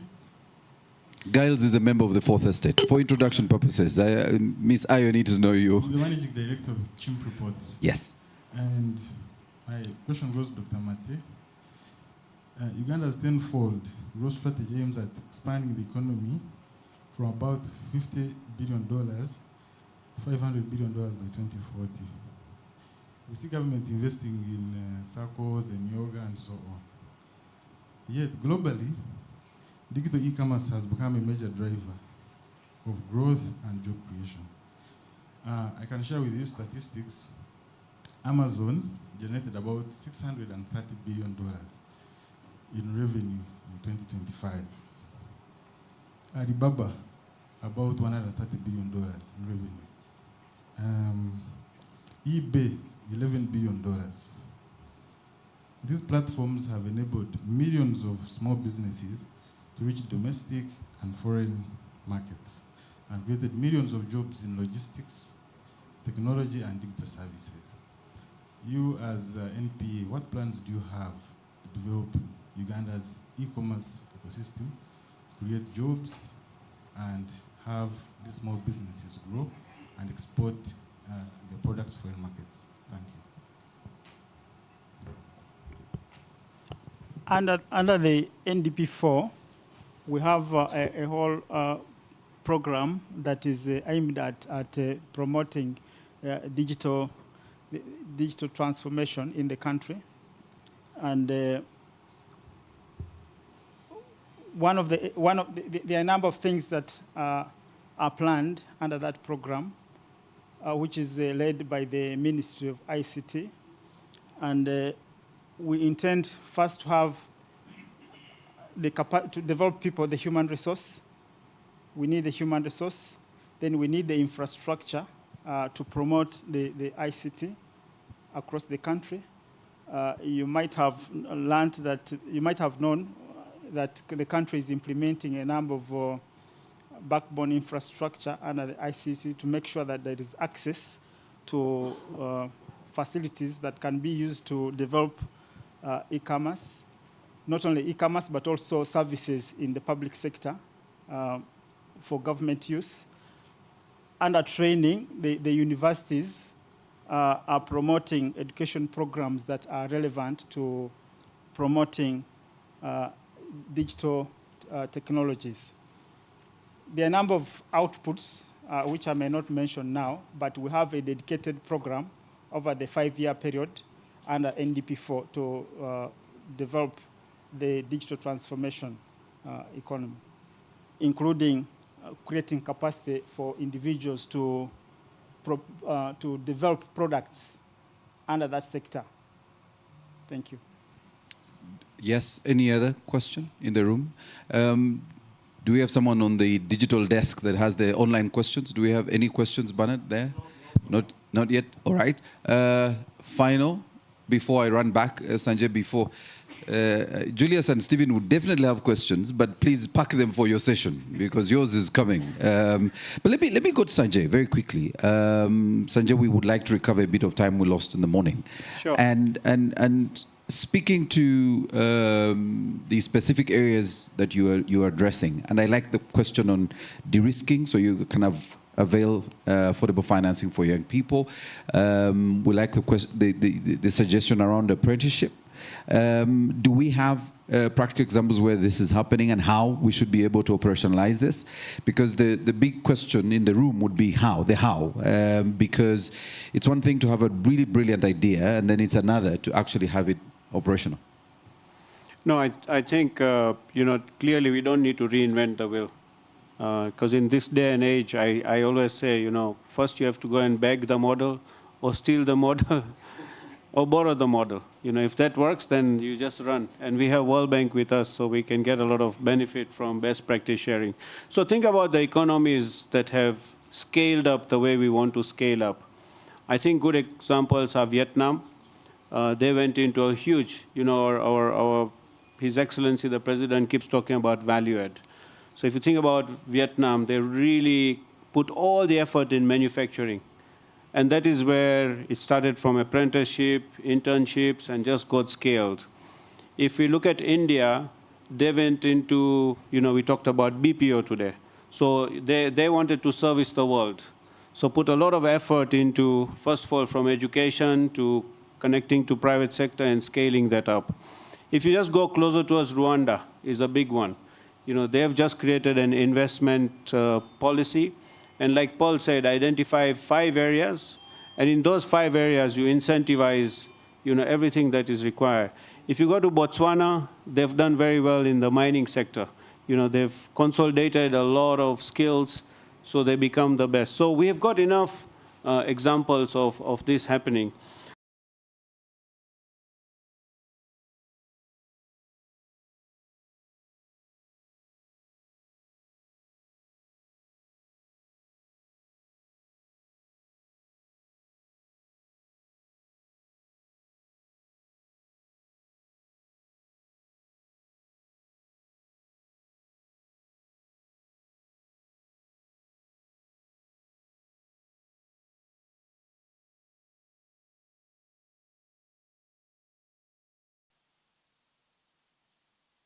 Business. Maybe we do an internship between Ministry of Finance and private sector. Please, we get, Moses, yourself, all of you to come and spend 3 days with us, and we then focus on 3 things that are going to scale our ambitions, because that can really happen, is what I would say. When the brain is aligned, just create the co-creation opportunity, and we scale up. Thank you. Thank you. But this now is more specific to building investor confidence, because we're looking at attracting private capital. Correct. So when you speak to improving investor confidence and mobilizing long-term finance for Uganda's development, what are those reforms that you would want Moses Bekabe here, is the technical advisor to the Minister of Finance, to speak to? You don't know how many conversations I have with my brother Moses. He is an architect of the tenfold, as we all know, in many ways supported by his colleagues. Look, I think I could easily say that business wants confidence and competitiveness. So 2 things have to come together. And the standard traditional answer is, look, we need to look at policy predictability, which now we have in tenfold. Please don't deviate from it. We could easily talk about tax administration, which is very big. But I think what I want really is maybe narrative administration. There are too many versions of Uganda. Why don't we create one version that we presented today on the screen and sell that to the world? So when you talk about governance, let's have one version which all the ministers can talk about, not only the Minister of Finance and PSST, and then we consolidate our energies towards one. The too many narratives of Uganda. The second thing I would say is smart, and this is where World Bank can help, is scaling economies to tenfold requires you to be intentional about who are the investors you want in the country. I don't think that has happened today. So work with private sector and say, if you're going to transform mining, which 5 miners must be here?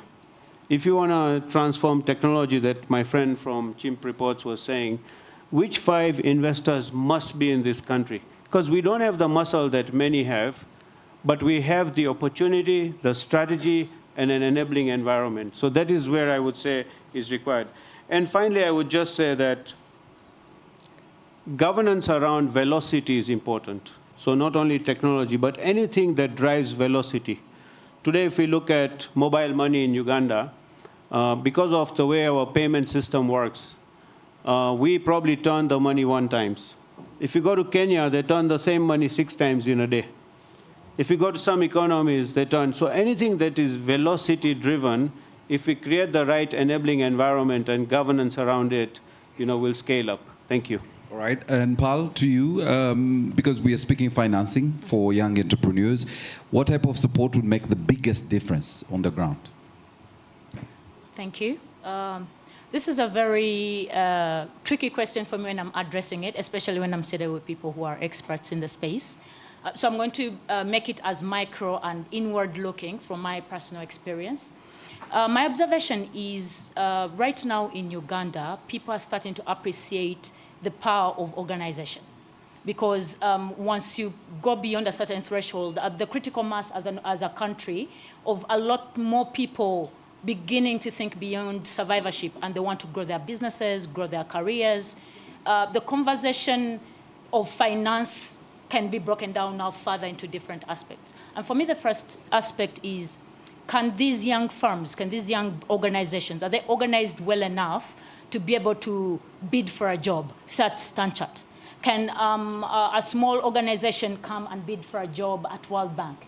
So when we think of financing, I would say access to markets. How can we finance, how can we break down financing? Besides loans, what are the interventions that can create smoother access to markets? And on top of accessing the market, we are fairly a low trust country. I think the continent generally is a low trust continent. And by that, what I mean is, if I give you a loan, are you going to pay it back? Are you going to pay back? If I give you a job, are you going to deliver it within the time you said you're going to deliver it? But the trust aspect is not one-sided. So also for the deliverer, I'm going to deliver this job, am I going to be paid?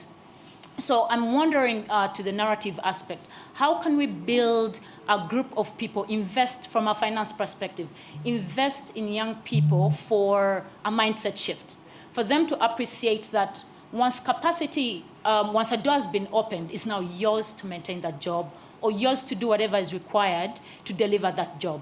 But who is in partnership with you as you do that? And resources can be provided, but do you have the right mindset aligned for delivering that aspect of the job? For me, and I would say the last part would be sustainability.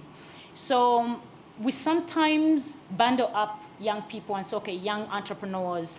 If a young person is selling airtime, for example, very likely they're looking for a job. So they are not particularly entrepreneurs.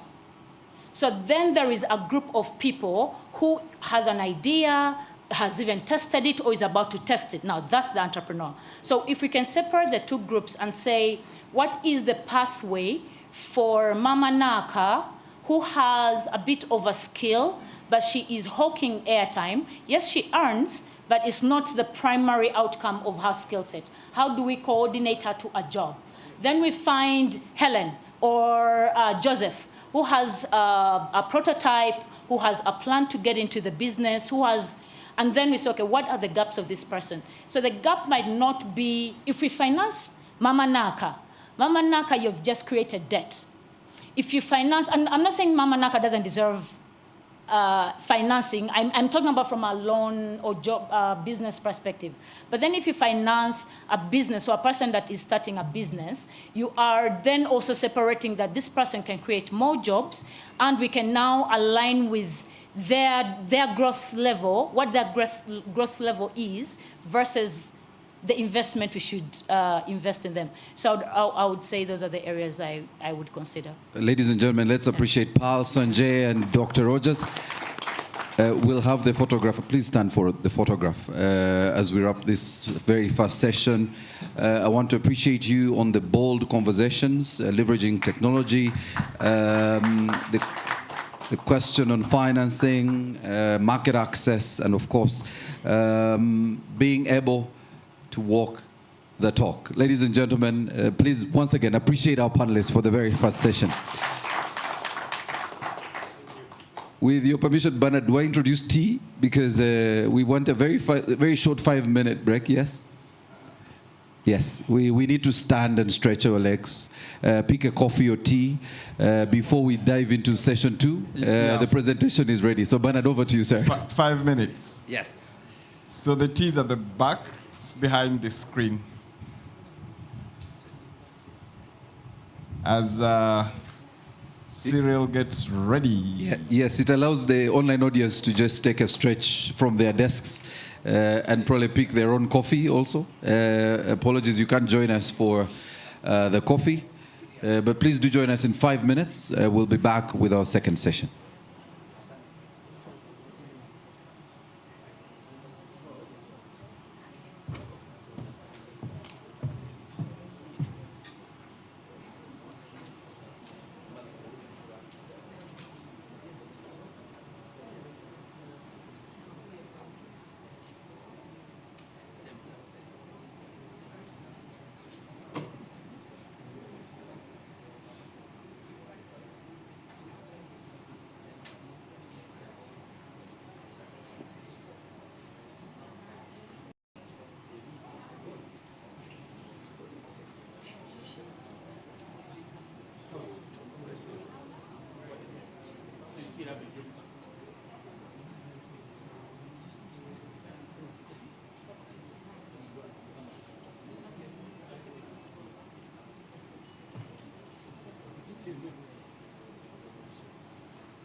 All right, we would like to move to the next session. I would like to invite our stakeholders back into the room, if we can. We would like to Power on.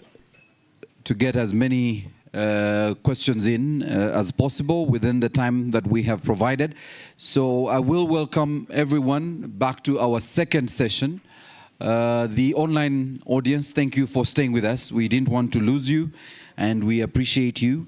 Again, if you're joining us, you just the very first part of the session, which was, of course, the official launch of both the Uganda Country Partnership Framework. And now we're diving into the public finance review. We will have a presentation first before the panel discussion, and then later a plenary session. So we welcome you, those of you online, to share your comments, observations, and questions within the platform. Our team here will be able to pick them and share with us during the panel discussion. So I want to welcome Cyril to come, Senior Economist at the World Bank. He will make the presentation on Uganda's public finance review. But Bernard, Bernard, please come. I was now taking your job. Apologies, Bernard, please come.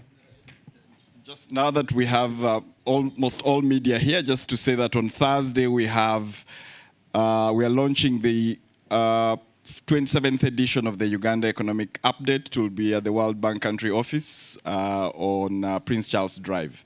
The focus is construction and jobs. Very early in the morning. I hope to see you all there. Cyril, over to you.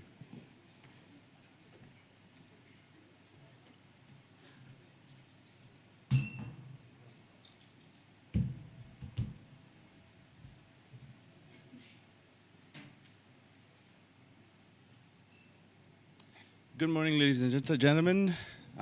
Very honored to be here among you to present you the public finance review for Uganda. Let me maybe start by explaining what is a public finance review. It is a core analytical report that the World Bank produces in each country every 5 years. And it is really meant to lay out what are the key challenges in terms of macro fiscal trajectory, in terms of revenue mobilization, in terms of expenditure, and how to harness fiscal policy for stronger development outcomes. And I would like to echo the comments that were made by our division director and Sanjay about this being a critical juncture, including for fiscal policy in Uganda. The first reason is that the tenfold growth strategy now provides really the ambition, right? Really provides the blueprint as to what the government seeks to approve, and it's new and it's fresh, and that it enables us to build on that, to understand how to support it in many different ways, including to the CPF that was presented earlier. The second reason is the imminent accrual of oil revenues, which brings in potential, not transformational, but material potential in terms of revenues, but also new risks that need to be managed. And the last reason is that Uganda is now renewing its Charter for Fiscal Responsibility. This is a document that the Ministry of Finance issues every 5 years that really lays out how the government intends on conducting fiscal policy over the next 5 years. And the conjunction of these different elements, the high-level ambition, the accrual of oil revenues, and the Charter of Fiscal Responsibility mean that it's a great time to be thinking about how can fiscal policy better support Uganda's development agenda. So let me just start with the end and start with the ambition. What do we want fiscal policy to support? We want fiscal policy to stabilize. It needs to be an anchor. Macro fiscal sustainability is one of the preconditions for effective policies, for private sector investment, and for growth and jobs. The second one, which oftentimes can be understated, is to transform. It is one of the most powerful tools available for government to support the country's ambition, and in this case, to support the tenfold growth strategy. And one of the first starting statement to echo what was mentioned earlier about the foundations first and the transformation later is that what we know about the global evidence on growth accelerations in the world is that for countries at the level of income of Uganda, it is investment in human and physical capital, which is the first determinant of these growth accelerations. We need enablers, and I put enablers in this line, but I put spending on the right because in the end, what you really want is to be able to spend efficiently, and revenues are an enabler for that. And for this, we know the starting point. So we have domestic tax revenue at 13%. We have imminent oil exports, which could provide up to 2% of GDP in revenues. And so these are the elements that we need to look at in order to strengthen the foundation on which fiscal policy can support growth and jobs. I mentioned the timing. We've seen over and over across the world that when oil revenue or commodity revenue accrue, when they come, it's harder to put in fiscal rules. So the time to actually put in these guardrails for how we use fiscal policy is now. And it has also been mentioned by our division director, but really the target, the success of this strategy will be, is Uganda able to use that subsoil wealth and transform it into a different type of wealth, which will be self-sustained, and that is human and productive capital. So this is the ambition. And now the starting point. So we know that domestic revenues are key. We know that they're slightly below peers, and we also know that rates are high. So we have a sense that broadening the tax base is really what can better support Uganda's ambition. And if you look to the graph to the right, aspirational countries are the upper middle income countries that Uganda aims to imitate by 2040. And these countries typically raise above 20% of GDP in tax revenue. So that really sets the ambition for the fiscal agenda. One thing to take into account is overseas development assistance. We are at a historical low, and the trend is downwards. So this is a crucial source of revenues for development priorities that is slowly waning.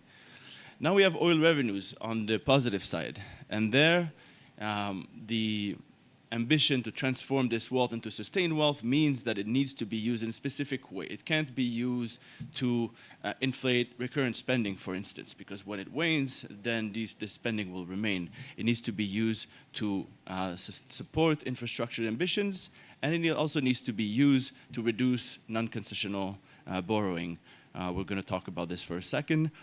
And they also come with new risks to manage. If you project 1%, 0.8% of non-oil GDP in the budget, if there is a technical delay, if oil prices are below what you have projected there be, it is a new risk that requires really careful monitoring. And now in terms of what we call fiscal space, right? The ability to invest in your priorities. And what we've seen in recent years is actually a tighter, shrinking fiscal space. And that is a bit of the starting point for the agenda.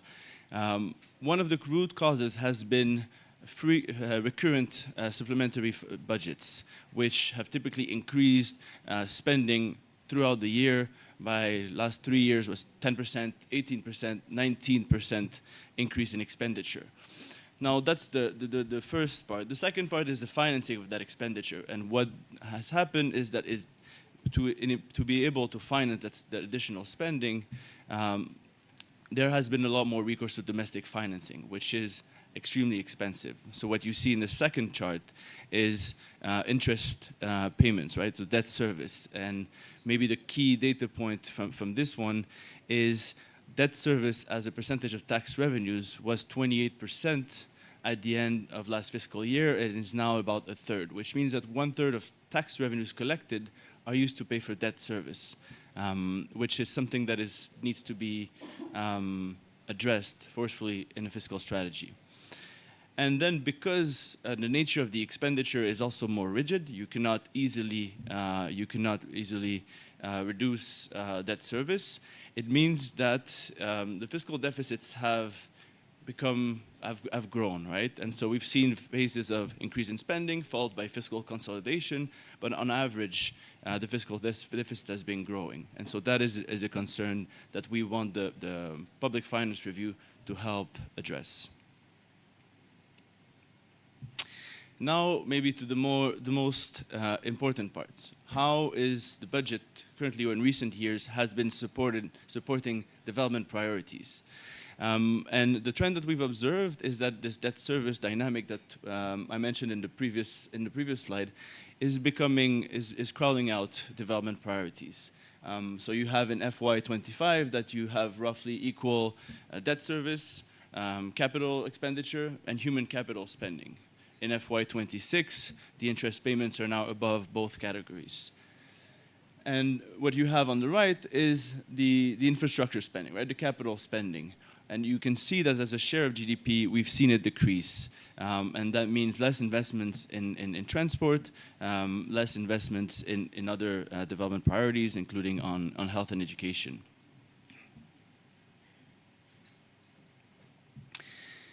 But we know that we don't want to increase spending if a lot of it leaks, right? If a lot of it is lost.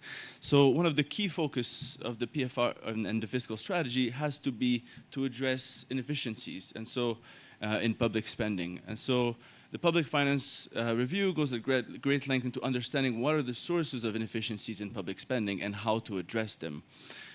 What you have on the left is what we call infrastructure efficiency, right? The ability to convert public investment into quality infrastructure. And we can see that Uganda, which is the red dot, has some margin for improvement. And the PFR flags that some public financial management issues are causing this, right? And so can be addressed. We talked about overcommitted pipeline of public investment, insufficient preparation at inception, and very slow implementation and insufficient maintenance. Because at the end of the day, what businesses care about is not really what's the capital expenditure budget. They care about if the road is there and if the road is functional. And so we really have to think hard about how to translate spending into efficient infrastructure. And on the right, you have the human capital spending. And a bit similarly, right, we look at how education spending, so here as a share of GDP, or health spending translates into, so these are on the y-axis, the human capital index scores. And we can see that there's scope not only for spending more, but for spending better. And that also addresses one of the key concerns when the Ministry of Finance discusses budgets. So there is the idea I mentioned, so what we call sufficiency is just having enough spending. What we call composition is simply making sure that within a sector, the public spending goes to the priority areas, right? And so one of the things that we see is that there is a bias, for instance, in education towards tertiary spending, whereas primary spending per student has actually been declining. Similarly, in health, we see that the relative share of essential medicine funding has decreased, and we see in social protection that public pensions and parish development model expenditure seem to have crowded out other types of social protection spending. And then there is what we call technical efficiency, right? Within one issue area, the ability to convert 1 shilling of spending into the outcome that you seek. And so the PFR identifies a number of gaps that could be addressed to ensure that, that every shilling invested has more impact for development. And lastly, and this was a ministry, I think a very wise Ministry of Finance request, is to look at especially the ATMs, right? In the end, again, we want fiscal policy to be one operational arm of the tenfold growth strategy.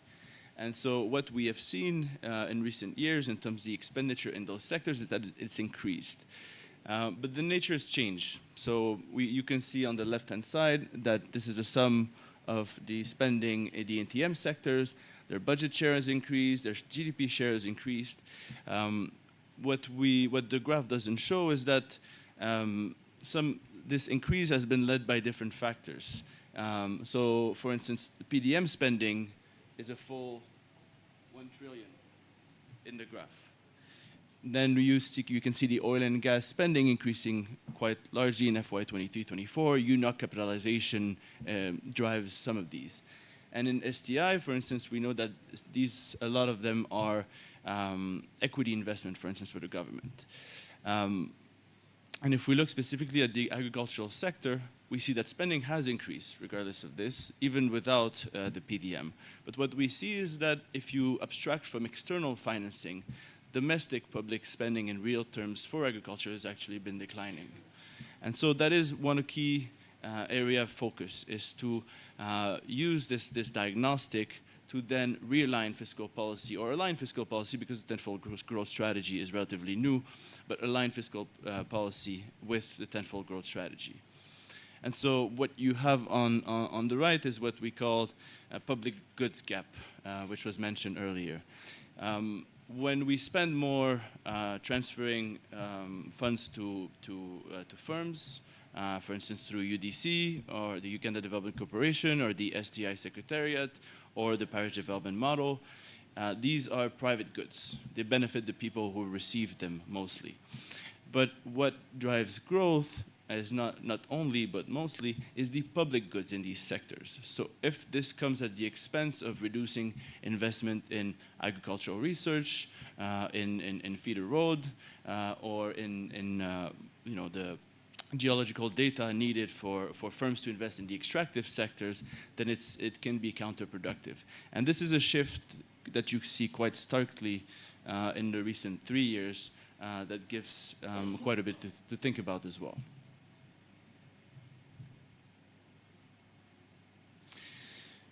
And so, again, that's the diagnostic, the starting point. But what the PFR really is trying to provide quite comprehensive analysis as to how to align fiscal policy with the development goals that Uganda has set for itself, what we call the call for action. This is a very dense slide, but I want also to leave it there just to illustrate the depth of the analysis that goes in the PFR, because this is an extremely streamlined slide compared to the depth of analysis that's available in the Public Finance Review. And so the minister mentioned the 5-pillar framework from the Public Finance Review, and this is it. So the first one is on the fiscal framework, right, the macro-fiscal stability. So I mentioned that the Charter for Fiscal Responsibility is an opportunity to set the direction for fiscal policy, but we need stronger guardrails for supplementary spending, because this has been one of the causes of shrinking fiscal space in recent years. We don't want oil revenues to inflate recurrent spending, because then if the oil revenue goes away, then the recurrent spending, it doesn't go away. So there's a ceiling, which is also something that was in the previous Charter for Fiscal Responsibility that needs to maintain. We advocate for retaining the oil revenue ceiling, so the limits that the government has set itself on how much of the oil revenue can it use in a given year. But we also think that there is scope for more proactive debt reduction. As I mentioned, the debt service liabilities are not going to go away on themselves. And those said, there is a need to think a bit about how do we sustainability address this so that we can fund the government priorities. And then a fiscal risk unit. There is quite a lot of fiscal risks in each country. Now Uganda has to deal with additional risks: the oil transition, the climate transition, the ODA transition. These are all trends that need to be addressed, that have fiscal implications and that require fiscal response. And so actively addressing those transitions will ensure that there is an orderly transition in all of these areas. The second one on revenue mobilization, the enablers. So some of the key proposals. Rationalization of tax expenditure. I heard our Sanjay had to leave, but the tax-free rhetoric always comes quite often. These are, on the whole, broadly very inefficient tools to support the private sector. And so rationalizing them is actually one of the key items on the agenda, because when we think about Uganda as 3 to 5% maybe of tax expenditure, just 1% of GDP, has an opportunity cost in terms of development that is massive. 1% of GDP is tens of thousands of rural roads. It is thousands of schools. And so we really have to think hard about why we give them, do they work, and what could be done with these revenues. Introduce a corporate minimum tax, pay-as-you-earn exemptions, a higher tax bracket for high earners. We have quite detailed recommendations on excises, and also on the tax administration side. When we say mandate tin linkages, is using all of the data available from banks, from land titles, to be able to identify and better capture high net worth individuals in the tax net. We have some recommendations as well about URA staffing, and about how to address the very large areas of the administration. And this agenda on its own, the government's ambition is to raise tax revenues to over 20% of GDP. We actually, in the PFR, cost what it is to go to 20% of GDP. It requires some hard decisions, but we can actually split it into the different policies that are required to do it. On efficiency of public spending and governance, the main message revolves around being more focused on both for public investment and for PPPs, because PPPs, when you have the level of ambition of the tenfold growth strategy, you cannot arrive at the target level of investment just by public spending, right? The key objective is to ensure that whatever spending happens from the public sector crowds in multiple times the amount in private investments. And so, using maybe a narrower set of well-designed projects for PPPs in critical sectors, making them work, showing that the framework works, is among the priorities. We mentioned the need to enhance preparation, especially when it comes to land clearance and operations and maintenance co-appraisal. One of the key issues is maintaining the infrastructure that already exists and ensuring that the future one is well maintained. E-government procurement is definitely a very important priority. In other countries, we can see this leading to 15 to 20% decline in the prices the government pays for its goods and services. And so the government's current agenda around procurement is very, very timely. And then there's a need to integrate that system with all the financial management systems, increase the efficiency of spending in the human capital sectors, because this is an area where we advocate for stronger spending, and then use things like a national registry to improve the targeting of social protection, including large initiatives like the parish development model. On human capital, we advocate for a human capital compact. It was mentioned, currently Uganda spends about half as its peer in percentage of GDP in human capital spending. And so we propose to raise that spending, to triple that spending, to bring it to about 6%. We also advocate, the Public Finance Review advocates for rebalancing the spending currently towards, for instance, in education primary spending, TVET, it was mentioned on the previous panel, on so skills for the ATM sectors, so being better supporting the tenfold growth strategy as well. And then reorient local government transfer towards underserved districts. This is an area where the World Bank is also supporting the government, and this will also help ensure that fiscal policy is actually welfare enhancing for most people. And then on public goods, on the ATMs, so raising the public goods share of ATM spending. So some example on a narrow and funding extension. We have some recommendation on tourism spending as well, on marketing, on the operationalization of the Minerals and Mining Act to provide, again, the public goods that will help private sector invest. And then maybe a broader suggestion to narrow so there are large interventions in a number of sectors in the ATMs, but maybe to target them efficiently, including through strengthening governance of UDC and the STI Secretariat, who delivers those private transfers. So the agenda is quite large, but the dividends are also massive. So what you have on the left-hand side is what we propose as reprioritization of expenditure in the government budget. And this, you can see the trend. You can see interest payments on the lower side, which would keep on increasing under a baseline scenario. And what we propose is actually for the sectors on top, social protection, education, health, to grow by 15 to 16% a year in order to achieve the peer average in human capital spending. And this framework also includes increasing spending for the ATM sectors. And importantly, it doesn't involve any cutting spending. Every sector sees a real stability, or what we call, stability in constant terms, so adjusted for inflation. So no sector in this framework sees any line cut. But efficiency gains that we've outlined earlier are the tools that can deliver more spending for the same, more outputs for the same amount of spending.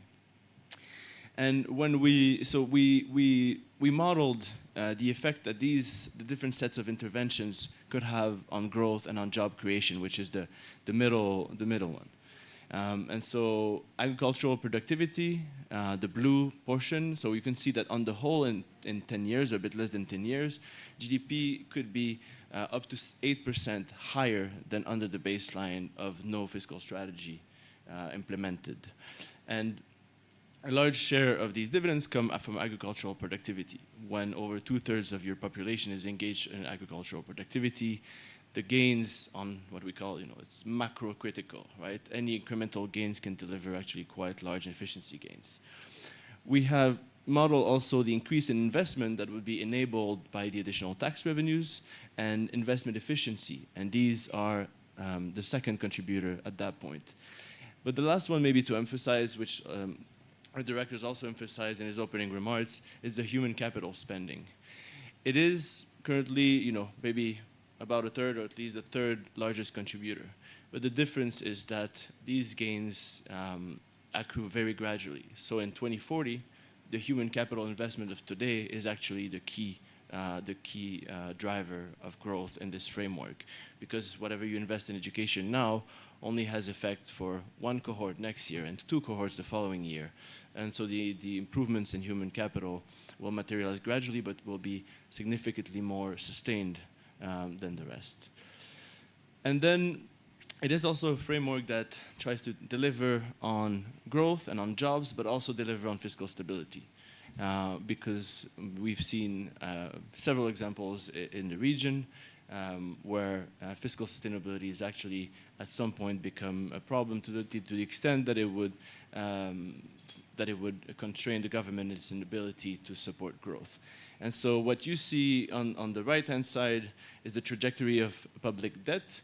If we go as a business as usual scenario, the dark blue line, which is the current growth in spending envisaged in the expenditure framework and historical growth rate in tax revenues, you can see the trajectory is upwards. Now, we have, if you include in those scenarios, a significant tax efforts, and we've been conservative. We've used only half of the potential tax reforms modeled in the PFR. You can see that it somewhat stabilizes the debt. The issue with that, so the light blue line on the right, the issue is that it doesn't address the weight of interest payments. And though it doesn't allow for the reprioritization of spending that you want to support growth. And in the orange line is when you actually engage in more forceful debt service management to reduce it, and you reprioritize spending in order to support growth. And that what this delivers is actually public debt and interest payment as a share of GDP on a downward path. So the framework that the PFR proposes would address both the fiscal trajectory, but also its ability to support growth in Uganda and the tenfold growth strategy. So maybe in a nutshell, what the PFR, the mapping of what the PFR does, the first thing it does is try to unlock the fiscal space for priorities. So proactive management of debt service, tax efforts towards upper middle income country levels, which Uganda aspires to be in 2040, and using oil for sustained wealth accumulation. So these are the enablers. And then the spending for growth and jobs. So mission-driven fiscal policy. So better spending efficiency, a human capital compact to starkly increase human capital spending, and then pivot towards public goods in the ATM sector, but public goods for private sector investment. And the dividends, which we mentioned, are very significant. So public debt below 50% of GDP, tax revenues over 21% of non-oil GDP, and human capital spending doubling to over 6% of GDP. That delivers a GDP nearly 8% higher, 3.2 million more and better jobs from this framework, and poverty would decrease to 1.8 percentage points, so long as the rebalancing of fiscal transfer toward underserved districts can compensate. And so coming back to today's event, why is fiscal policy a crucial product and a crucial analysis and diagnostic? Is that it really is the fiscal arm of the CPF. And you can see that the interventions that we've gone over during this presentation contribute to each of the CPF's objectives. So strengthen economic governance may be the most obvious one, right? So fiscal stability, more domestic revenues, and more spending efficiencies. But also into the healthier and better skilled people pillar, where we advocate for accelerated investment in education, health, social protection, with efficiency gains so that this additional investment actually delivers more than previously. On connected communities, the PFR package would see increased investment in infrastructure, and we advocate so that it's really aligned with the tenfold growth strategy in the ATM sectors, also with efficiency gain from better public investment management. And then on the last pillar of more productive and including private sector, what the PFR proposes and outlines is a roadmap to provide stronger public goods in the ATM sectors. I'm sorry, this is missing the end of the line, but also with strong efficiency gains as to how public spending is delivered and allocated in those sectors. So it really is one of the critical pillars of the CPF. Maybe before we finish, just wanted to point out that, of course, this is a very large effort, and so we have 5 reports that underpin this public finance reviews that are going to be published in the next few weeks. We have a dedicated report on domestic revenue mobilization coming this week or next.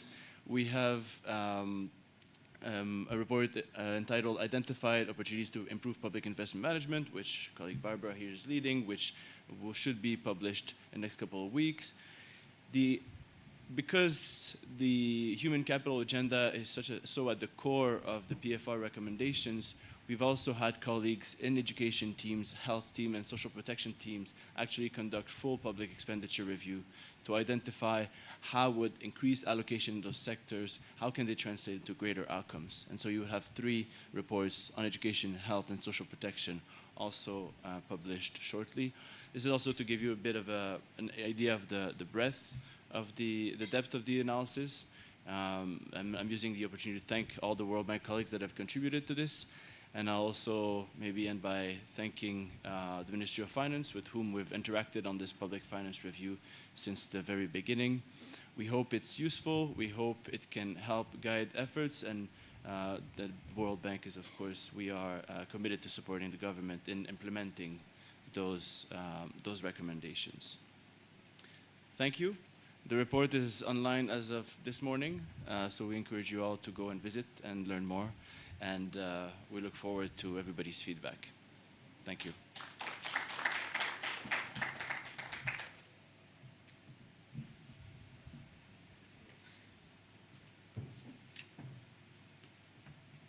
Can we appreciate Cyril, ladies and gentlemen?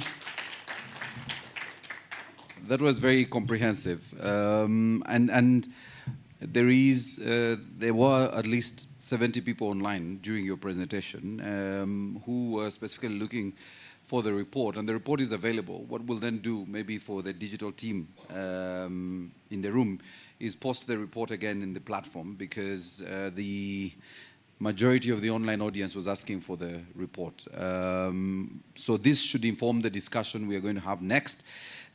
So may I quickly invite my panelists. We'll keep this very short and exciting. Moses Bekabye, Technical Advisor for the Economic Affairs, at the Ministry of Finance, Planning and Economic Development. Let's appreciate Moses as he comes. Moses, please come. And apologies, the first panel, there was no water. Now I have water for this panel.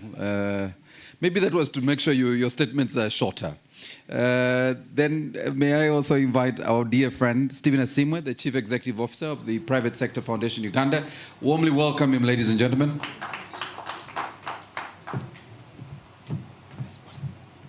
And also joining us is Julius Mukunda, Executive Director of the Civil Society Budget Advocacy Group. Warmly welcome him, ladies and gentlemen. He represents the civil society on this panel. So gentlemen, unfortunately, this is not gender inclusive. It's only gentlemen on the panel.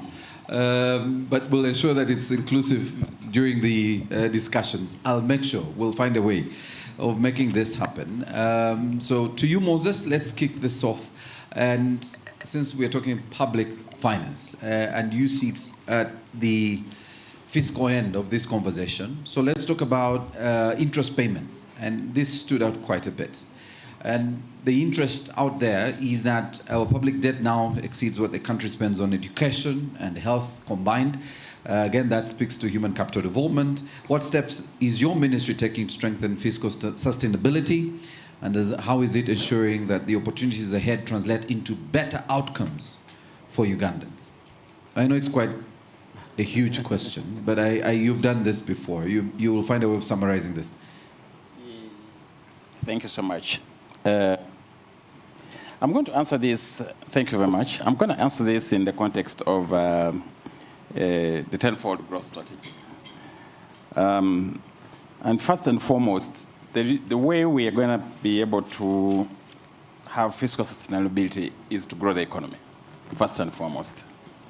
To grow the economy, create the jobs, and then collect the revenues that are required, and then, support the private sector activity, and then you can achieve long-term sustainability. But in terms of the operations, one of the key things that we are talking about here is really strengthening the results framework and ensuring that there's accountability and there's budget monitoring, strengthening budget monitoring in order to deliver better services in education, health, and also in the ATM areas. We're also undertaking procurement reforms in order to create fiscal sustainability here, because procurement is a key element in the public finances. And of course, there are some leakages which we are trying to deal with, and also improve the productivity of the finances through efficient procurement processes, and also improve productivity. Productivity is a key element because without productivity growth, you cannot sustainably achieve higher economic growth for the economy and then be able to achieve the kind of jobs that we are talking about. We're also talking about strengthening local content. Local content is important to provide the businesses with the production capacity, but also for them to get directly involved in improving their balance sheet and therefore improving their competitiveness in the sector. Of course, one of the other issues that came out here and in the previous speaker is prioritization. Prioritization of resources, especially for the ATM, and their enablers. We've been talking about skilling, been talking about irrigation, access to markets, talking about infrastructure, irrigation, ICT infrastructure, innovation, research and development, and other critical elements that are important for enhancing fiscal sustainability. There has been some presentation, I think, also in the report, that there is a lot of money that is being spent on recurrent expenditure. But when you look at the current budget presentation, the budget speech, and the recreation of resources, about 96% of discretionary budget, meaning you take off the budget, the debt service, and those kind of things. What remains, 96% of that is actually going into the ATMs. So there is a very focused agenda in order to ensure that fiscal sustainability. Of course, they've been talking about expenditure rationalization. The tax holidays and so on, those are being rationalized in order to focus them more onto the industrial policy, so that they are aligned to the industrial policy.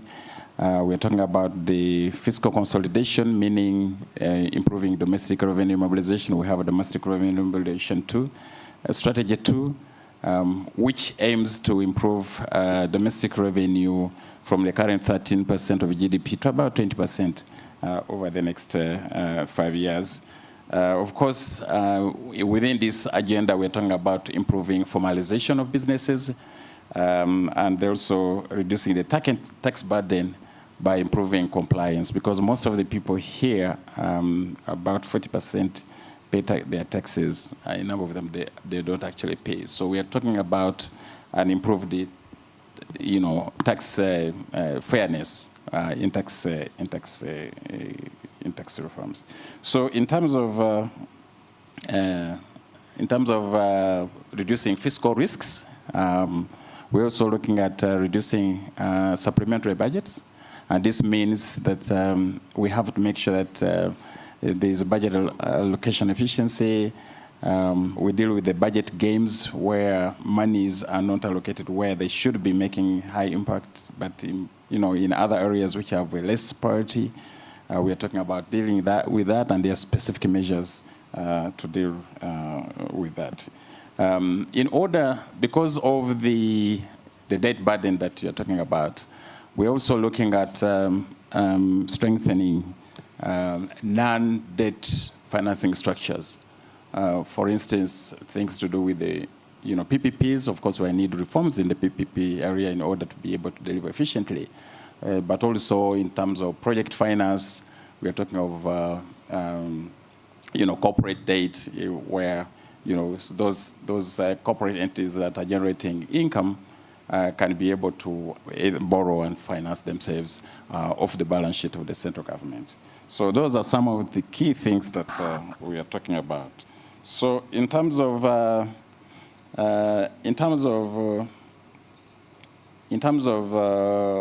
mobilization of resources for the ATM, of course, one of them is domestic revenue mobilization. The other one is we are implementing measures to increase FDI, because there are going to be 3 major sources of financing the tenfold. One is enhancing domestic revenue mobilization. The second one is improving the conditions for attracting significant FDI, foreign direct investment. And then the other one is carrying out reforms in order to unlock institutional finance, such as pensions and insurance, and all those capital markets development, in order to be able to put pressure off the central government in terms of financing the tenfold. So it is and also in the context of the first oil production, we are strengthening the fiscal rule and governance to make sure that the resources that come out of oil actually finance competitiveness in the non-oil sectors, in order to improve competitiveness and productivity of those sectors across board. So some of those are the kind of things that we are talking about, are not actually using oil resources for consumption, but actually prioritizing them for building things that improve productivity, including things like the SGR, ICT infrastructure, skilling, because when we're talking about productivity, we can't, one of the key elements is actually the skills. The other one is acquisition of technology, and so on and so on. So, and then also we have had a problem of domestic arrears. Let me talk about this. Because I saw my colleague here, he was writing it down.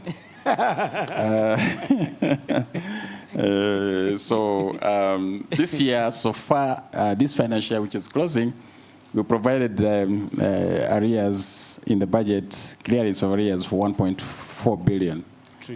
Trillion. So far, we've paid 1.2 trillion. And we're on course by, in the next one day, to clear, to pay all the monies that we committed.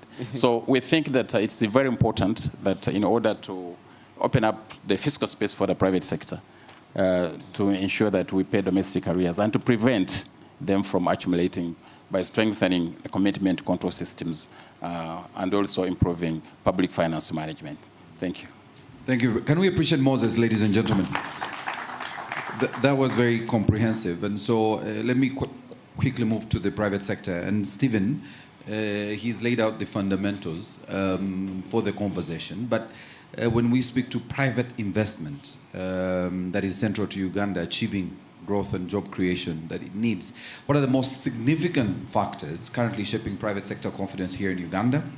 And where do you see the greatest opportunities? Thank you very much, Maurice, and good morning to everybody, and congratulations to the World Bank for a very comprehensive plan of action. And Maurice, thanks for that question. I think I'm going to lay them out in the context that you have put them, but let me quickly start with a story. I did 20 years in media with Maurice and Mr. Giles and Mr. Tabaire. And in one of the events I went to as a business editor, I went to a transitional event where one minister was handing over to another one. I won't say which ministry and who, but this minister who had left government had been working for about 6 months. And so the incoming minister asked him, how is the private sector? And this ex-minister said, it is very hot in the private sector, and I am a victim of my policies. That has never left me. It's one of the lasting impressions I got. So at the onset, Maurice, I want to suggest that this is a policy framework. And to the extent that we are going to put so many resources on this program, is the extent that you'll have impact. And I think most of what I was going to say has been covered by the plan. Now, that plan is going to be premised by a spirit. And this is what I'm going to give quickly in the submission. So the private sector, fundamentally, and we are thankful to government for a fantastic environment, GDP growth, the stable exchange rate, and all of these strategic frameworks. But most importantly, from where I sit, and we do a lot of barometer checks, we do deep stick analysis from our people, is that whereas these developments create stability, one of the things that the private sector is looking for is the fact that are they predictable? Can we trust them?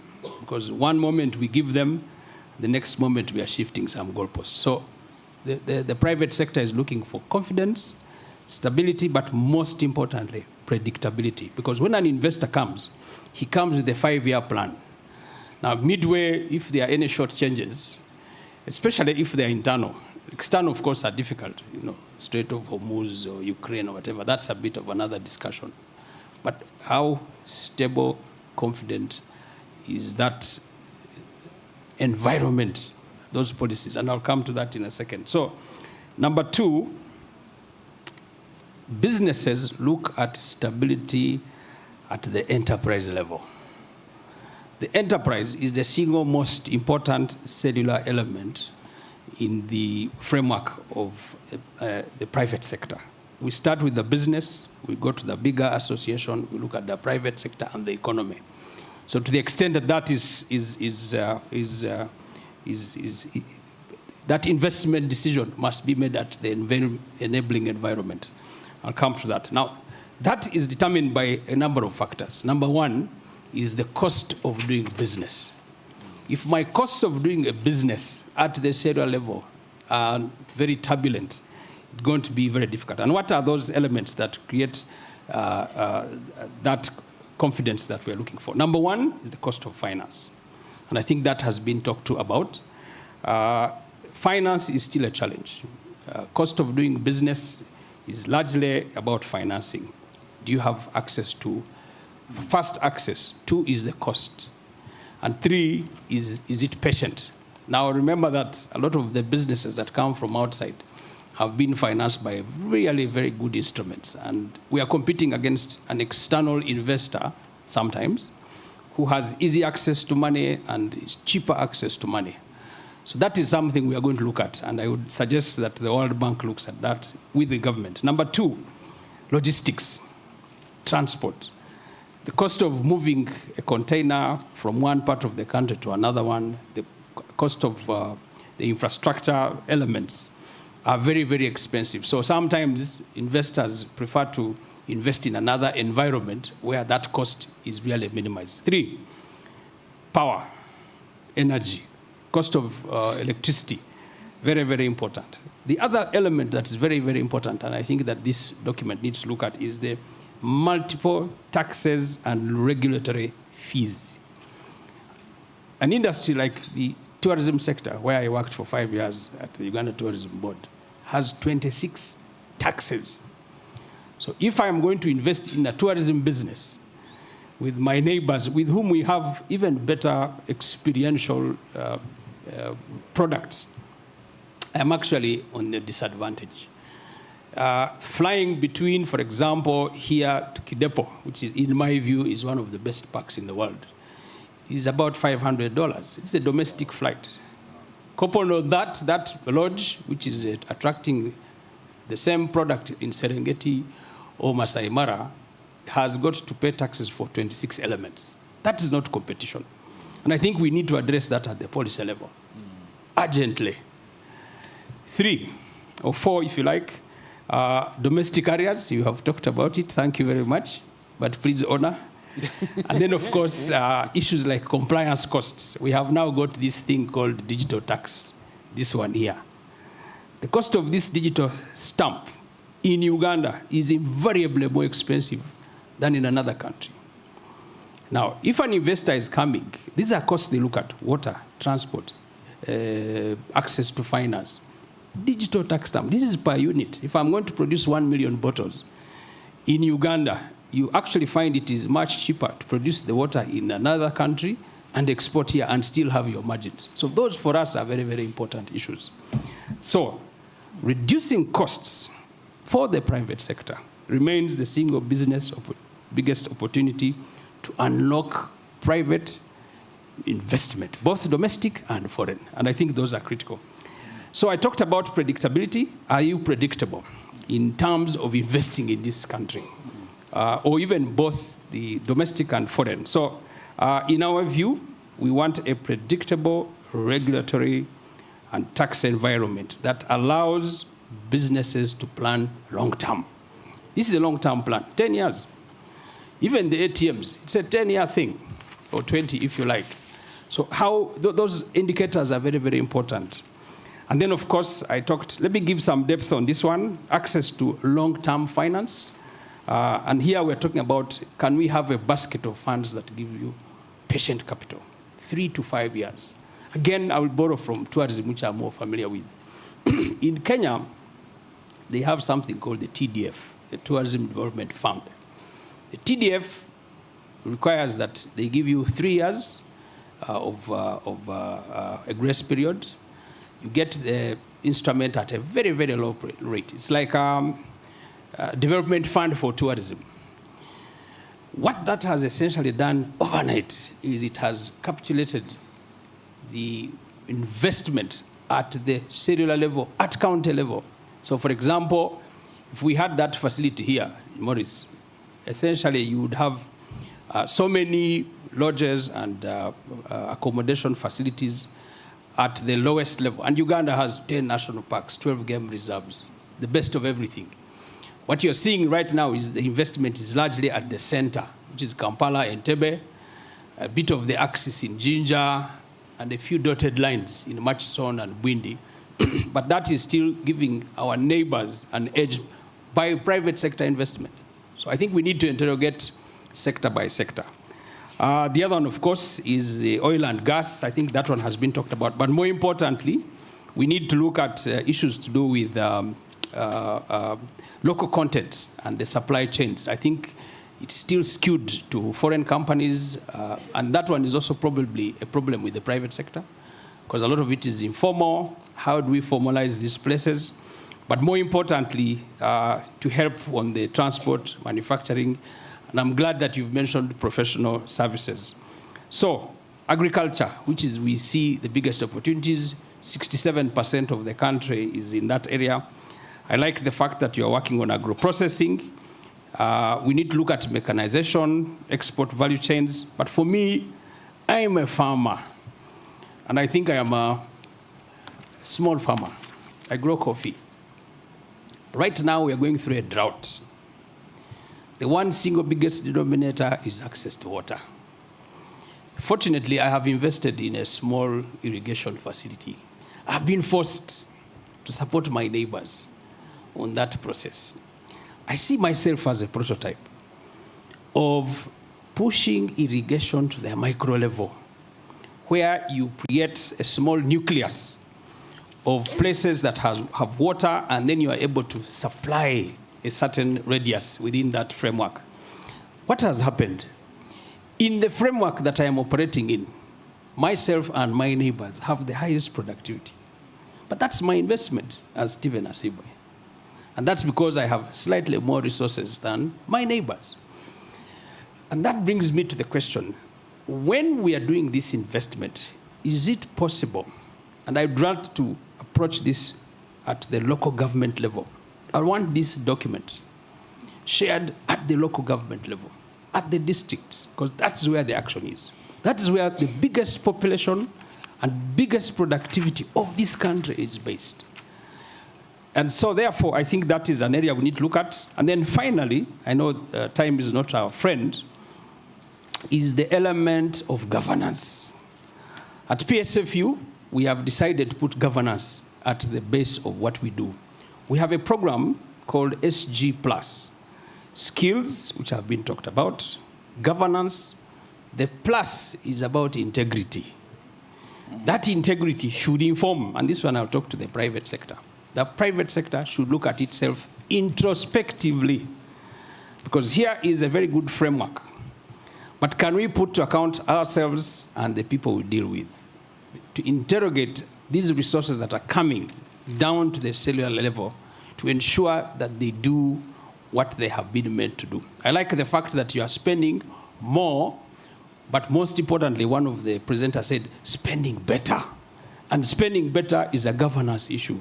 And therefore, we welcome this. We want to work with you, and PSFU is available to ensure that this goes. Thank you. Let's appreciate Stephen, ladies and gentlemen.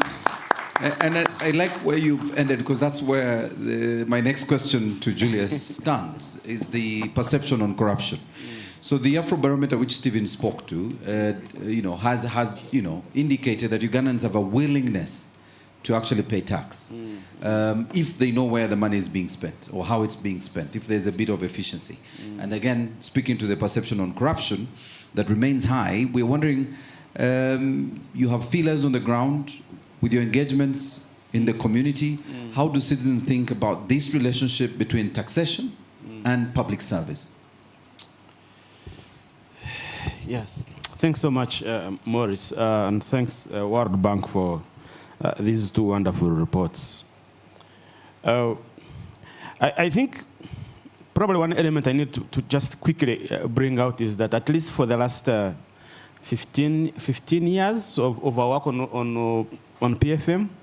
I'm seeing our colleagues like Biakabi here now, we are agreeing what the problem is in this country. And you can even see the minister is saying, okay, now we have a problem. You know, procurement, leakages, you know, delayed implementation of projects, all that. So I think now it's time to say, what should we do about this? And I think which is the most critical one. And one of them is what you have just mentioned. The time at CS-BAG we have had to engage community, we call them community budget advocacy groups, where communities really monitor budgets and service delivery. One thing is clear, is that the moment you talk about taxation, the first question that comes out of their mouth is, where is the money, where is my money used for? What is my money used for? And I think, Maurice, even me and you, we ask that question the moment your car hits a huge pothole. So it's not a question of people want to pay, but they want to see where their money it's what it is used for. So if, for example, they see a health center that is well equipped with medicines, then they will be glad to even contribute more money. If they find that teachers are not absenting themselves from school, definitely they will be able to pay for more money. If they find that that borehole, which was not functioning for the last 5 years, and it is part of the statistics at the Ministry of Water that this is the water coverage, including the dead borehole, and it is working, or they say, yes, this is where my money is. And that's the confidence and the trust that you'll find that citizens, even including the private sector, will be able to say, I think I need to pay my taxes. So that becomes very, very crucial for citizens to understand what their money is used for. But then, the day then my friend here is not paying his domestic arrears, then somebody is asking, if you are not paying, why do you want me to pay you? Then the moment they hear a huge scandal somewhere, then they're like, oh, was that part of my money? Then that becomes a problem. They are not going to say, somebody's going to be hesitant to begin to give you the money because they know that's where you are picking the money that you are wasting.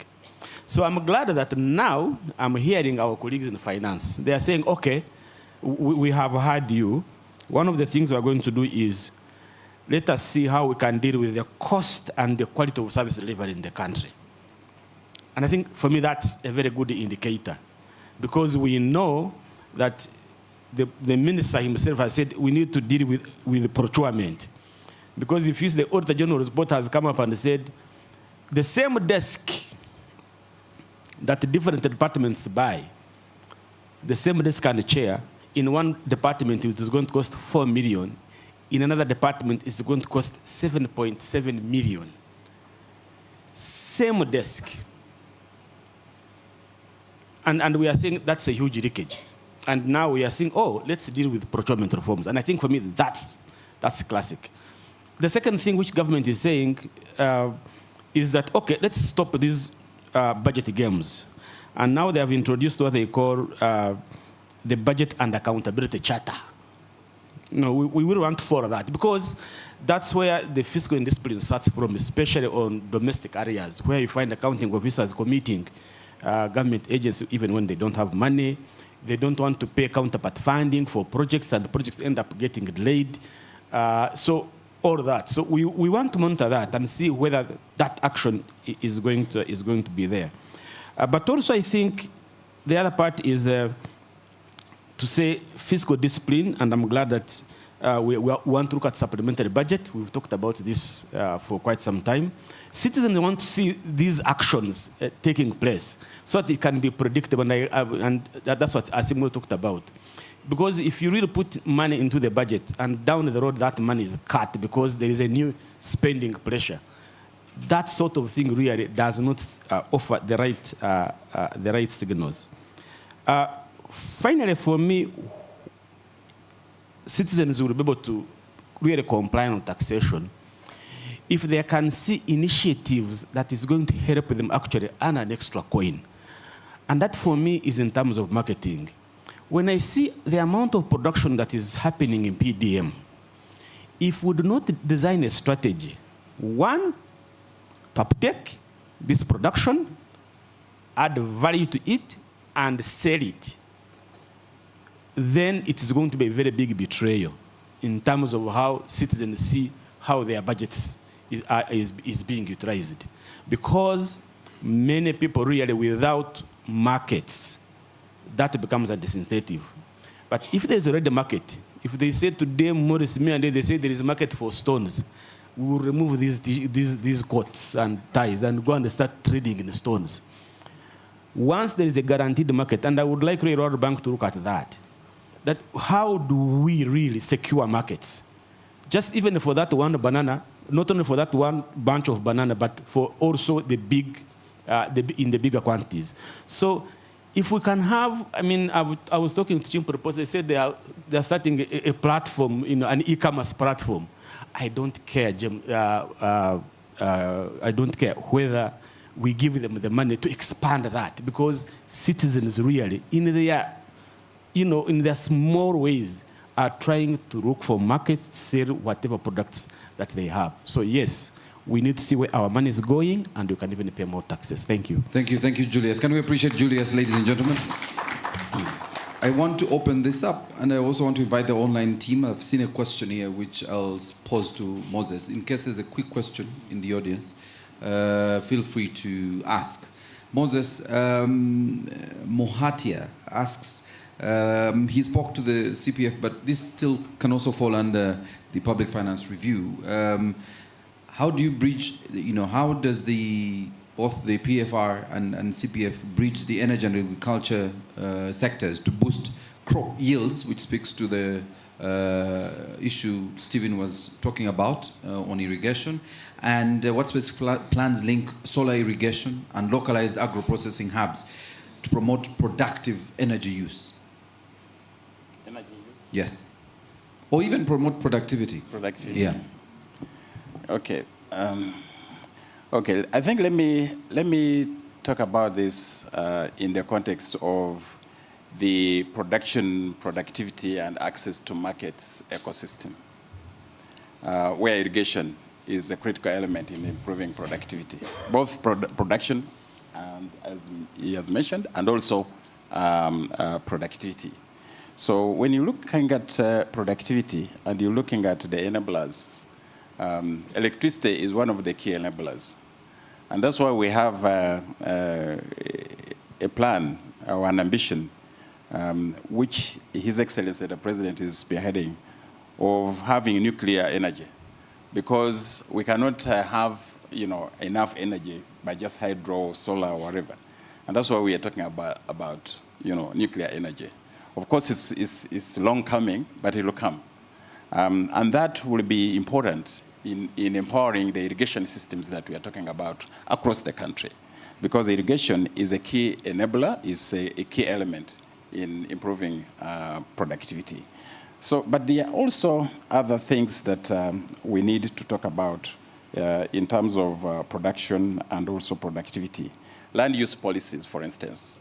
Access to patient capital, what he talked about. Skilling, labor productivity, and also entrepreneurship. Okay, all those things actually lead to increased production and also productivity. So productivity is also important in terms of improving connectivity, the infrastructure. We're talking about SGR. We're talking about improving our flight fleet in order to be able to actually improve productivity in terms of movement of cargo. Because when you produce through irrigation and you have this bulk production, you need to add value to it. You need to transport it to the markets. But also you need to bring in inputs in order to actually add value to these things. So connectivity, transportation is also important, and also ICT infrastructure. ICT is a very, very nascent part of the economy, but it has significant potential, both for improving productivity, but also employment, creating jobs, especially for the youth. So when you talk about ICT infrastructure, it's going to require significant energy consumption. And that's why we're talking about right now, before we get the nuclear power plant on board, we're talking about generating new generation capacity through Kiba, Oriang, and Ayago. Of course, there has been some constraints around those projects, which we're unlocking in order for those projects to be expedited. Thank you. There is another question. Again, I'm happy to take a question in the room. There is another question here from, well, it's an institution, Safe Transport Uganda. You know, and he suggests in his commentary that for Uganda to achieve the tenfold growth strategy, the pressing challenge of market connectivity must be addressed. Stephen raised this in his critical area of discussion. Market access, connectivity. You have, I know you're looking at SGR, you're improving on your meter gauge, you're addressing issues of road expansion, road network expansion. How quickly can this turn into connectivity and market access? Stephen, you want to? Yes. Thank you. I think that's a very good question, Maurice. You need to look at connectivity in many ways. So let's look at the road, and all of us know about a good road network. Number two, we need to look at water. This Lake Victoria you see here, we did some studies many years ago. There's something called the Lake Victoria Basin. And we have two organizations, Lake Victoria Basin Organization and Lake Victoria Basin, I think, Council. The potential GDP of Lake Victoria is 40 billion. 40. At least 40. One, Uganda alone has over 300 islands, big and small. Two, the fish resources around that place are underutilized, and that's money. Three, transport, tourism. All of that is really something I think that we need to look at critically, and this is a planning issue, Mr. Mate, Doctor. We need to look at these new areas. Four, air. Currently, we only have Entebbe, and of course, the airport in Hoima is about to come on board. If we only expanded about 5 or 6, just expanding, what do I mean by that? Increasing the runway, because most of them are about a kilometer. If we did 2.5, if we invested in just about 6 of them, if we did, effectively did Arua, Gulu, Kasese, Mbarara, Kisoro, Jinja, maybe Tororo, and Soroti. Just that. I can tell you, we've done the figures, the statistics, they're enormous. You don't need to fly to Entebbe to fly elsewhere. You can actually connect all these as international arrivals and departures for 2 things, passengers and goods. What does that speak into? Tourism, exports, etc. Connect these with the railway, fix the water transport, baths, bays, all of these quays and whatever you want to call it. I mean, there you have your answer. You have 400 million people. East African community has expanded. We are land-linked. Currently, informally, the DRC has emerged as our biggest trading partner. Informally, we don't have statistics. Why? We have an 850-kilometer border. So much is happening. Our manufacturers are actually selling more to the DRC. But problem is, DRC has no roads. And I like the president's approach. You fix them. Our GDP will go back up by $1 billion. I know this because our members, the UMAs, the Coffee Trade Federation, the Traders Export, the Casitas, are selling a lot. But then therein lies a problem. The regional elements of non-tax barriers, non-tariff barriers, the issue. But biggest denominator is connectivity, it's infrastructure. And so therefore, Maurice, I think that's an area we need to look at urgently into. And there are PPPs, and I'm glad that this has been prepared in this report. It answers your actually 20-fold growth, I can tell you for a fact. Thank you. Thanks, Stephen. And Moses, before you come in, and let's find a way of summarizing this. We have 3 minutes. Paulo Chama, says, Stephen has ably diagnosed the challenge of excessive taxes and levies in tourism in the sub-region.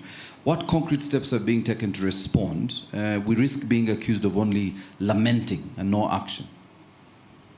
So that's to address the 16 taxes in the tourism, 26 actually, not even 16, I'm sorry, I had reduced them. 26 taxes in the tourism sector. Moses, over to you. Actually, I know you're trying to collect as much as you can, but that's not the way to go around it. No, I think we have, Maurice, we have a tax policy that is trying to balance economic growth, but also domestic revenue mobilization. And that's why when you look at the tax policy to support industrial growth, we are losing some taxes there. Of course, this can be debated.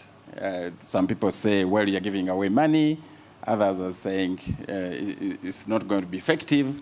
But some countries have taken this approach. So, but when you look at the proposals that we have in the domestic revenue mobilization strategy, the second one, which is just approved recently, it is talking about consolidating these taxes and reducing the tax burden. So if you read that document, which is, I think, on website now, if it's not, then we'll ensure that we upload it quickly.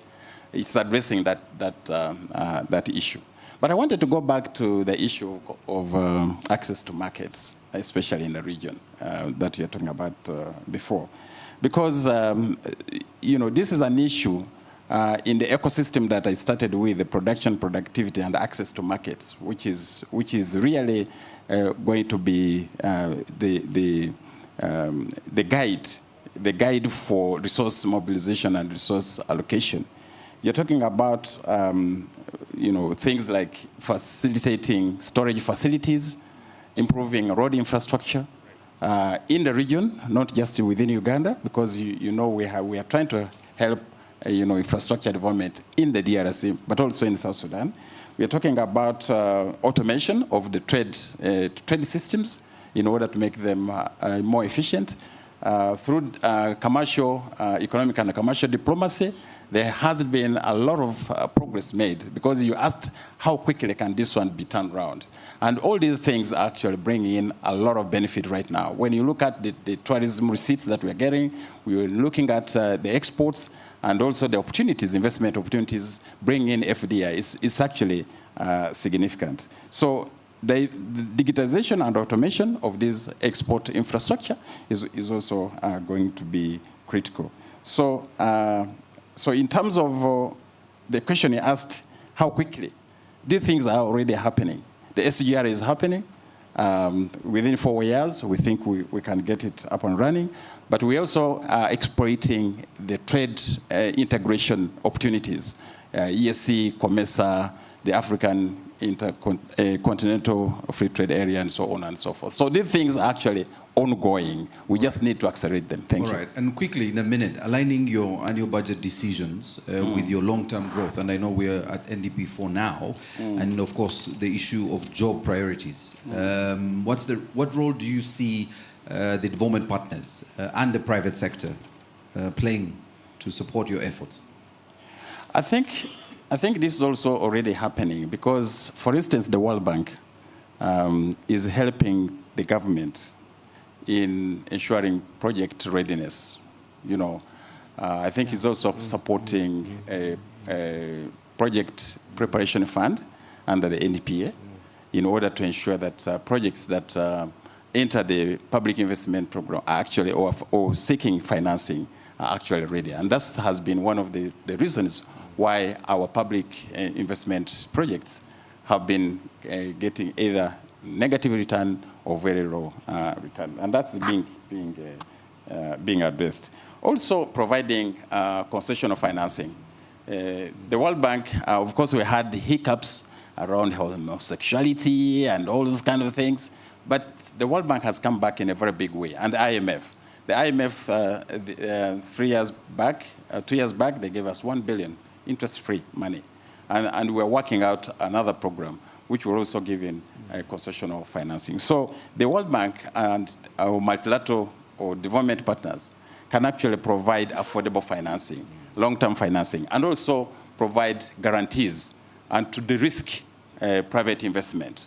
And through meager or other guarantee mechanisms, they can be able to actually leverage private equity, which is so important because concessional financing itself is not going to be enough. So, but through leveraging, the World Bank and other development partners can actually leverage private equity in order to finance the tenfold growth. In terms of the private sector, also one of the biggest constraints we have is absorption. You know, we borrow money. Right now we have significant resources sitting in the World Bank Treasury, not being disbursed here. So those are some of the things that we are discussing in the PIM Plus program, which is a $200 million program that we are implementing together with the World Bank in order to improve absorption of these funds. In terms of the private sector, I think strengthening partnership is important. The private sector is going to be providing equity. The PPPs is talked about, and also co-financing with the government. That's already happening. We're already having project finance projects. For instance, the project that is financing the digital number plate, the one that, you know, where you're changing your number plate, is actually project finance. It's all 100% equity finance. It's a cost recovery project. And also, we are talking about acquisition of appropriate technology through joint ventures and partnerships. I think there is a lot that the private sector can bring on board in addition to financing, but also good governance and ensuring that they provide feedback on what is working and what's not working. Thank you. Ladies and gentlemen, let's appreciate our panelists, Stephen, Moses, and Julius. Photographer, we need evidence they were here. Please stand. You know, this is accountability for us, so that everybody knows you are part of this conversation. We want to appreciate you, and I'll allow for Bernard, this last part is yours, because you can handle this final phase, because I have tried to recover a bit of time for you. But with your permission, thanks, Bernard. We will now transition to the final parts, the wrap-up remarks. Shortly, our World Bank Division Director will make his wrap-up remarks, and after that, Moses Bekabie, who is, of course, our technical advisor at the Ministry, will make his closing remarks on behalf of the Ministry of Finance, and we'll then invite you to lunch. So I take the singular honor of inviting the World Bank Division Director to come and make his wrap-up remarks. So let's warmly welcome him, ladies and gentlemen.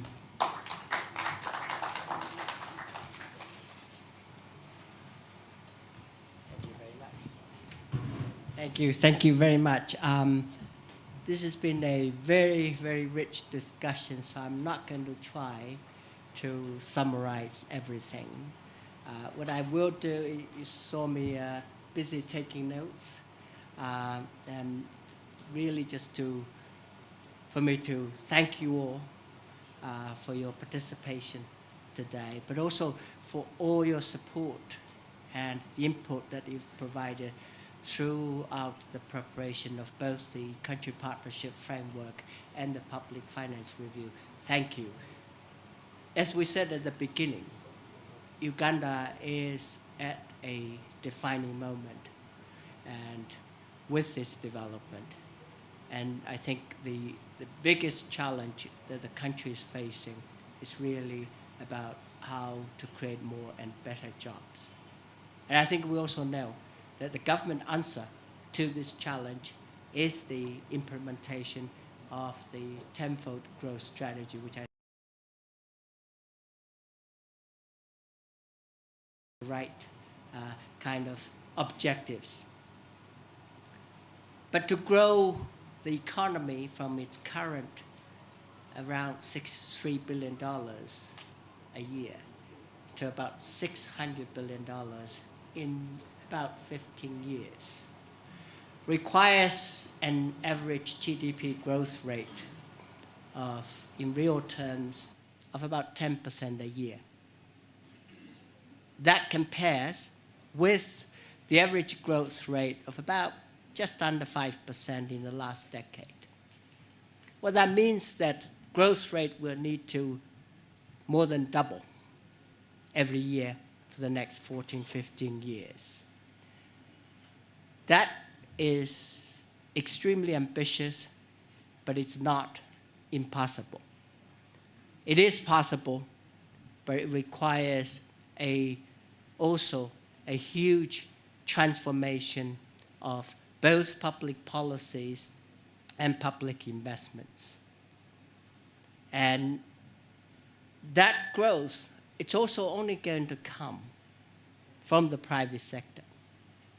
But for the private sector to grow at that kind of speed, and with the type of growth that can create more and better jobs, the private sector will need, you've heard from our panelists, a much, much more conducive, more predictable, and more certain policy environment that can help them to reduce the cost of doing business. It will require better infrastructure, more affordable and reliable electricity, and more reliable transport and digital connectivity. But it also will require a much more skilled labor force that can meet the demands of the future economy. And in all of these, public finance is going to play a very, very critical role. What all of these will require is that first, that Uganda will need to dramatically, I want to emphasize the word dramatically, is tax to GDP ratio by mobilizing much more domestic resources. From its current, was about 13% of tax to GDP ratio to 23% in the next 15 years or so, if you wanted to reach an upper middle income status and with the kind of spending that's commensurate with an upper middle income status. And that should be done by broadening tax base, by reducing its current quite significant tax expenditures, not without increasing tax rates. I think it's very, very important that the tax system is fully aligned with the goals of the tenfold growth strategy. Second, this will also require reprioritizing public expenditure, first by tripling spending on education, health, and social protection, continuing to invest in infrastructure, and shifting transfers to private firms and households to investing in public goods in the ATM sectors. And I think we also talked about the real urgency and importance of improving spending efficiency by reducing leakages and enhancing planning, procurement, and implementation of public projects.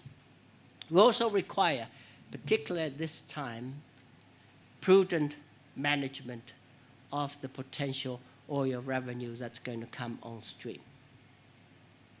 And the World Bank Group's 10-year country partnership framework we presented today is fully aligned with the goals of the tenfold growth strategy, and that is to create more and better jobs by supporting strengthened economic governance, better skilled workforce, connected communities, and a thriving, productive private sector. I wanted to reconfirm, to take this opportunity to reconfirm the World Bank Group's support to Uganda in this monumental transformation. Thank you.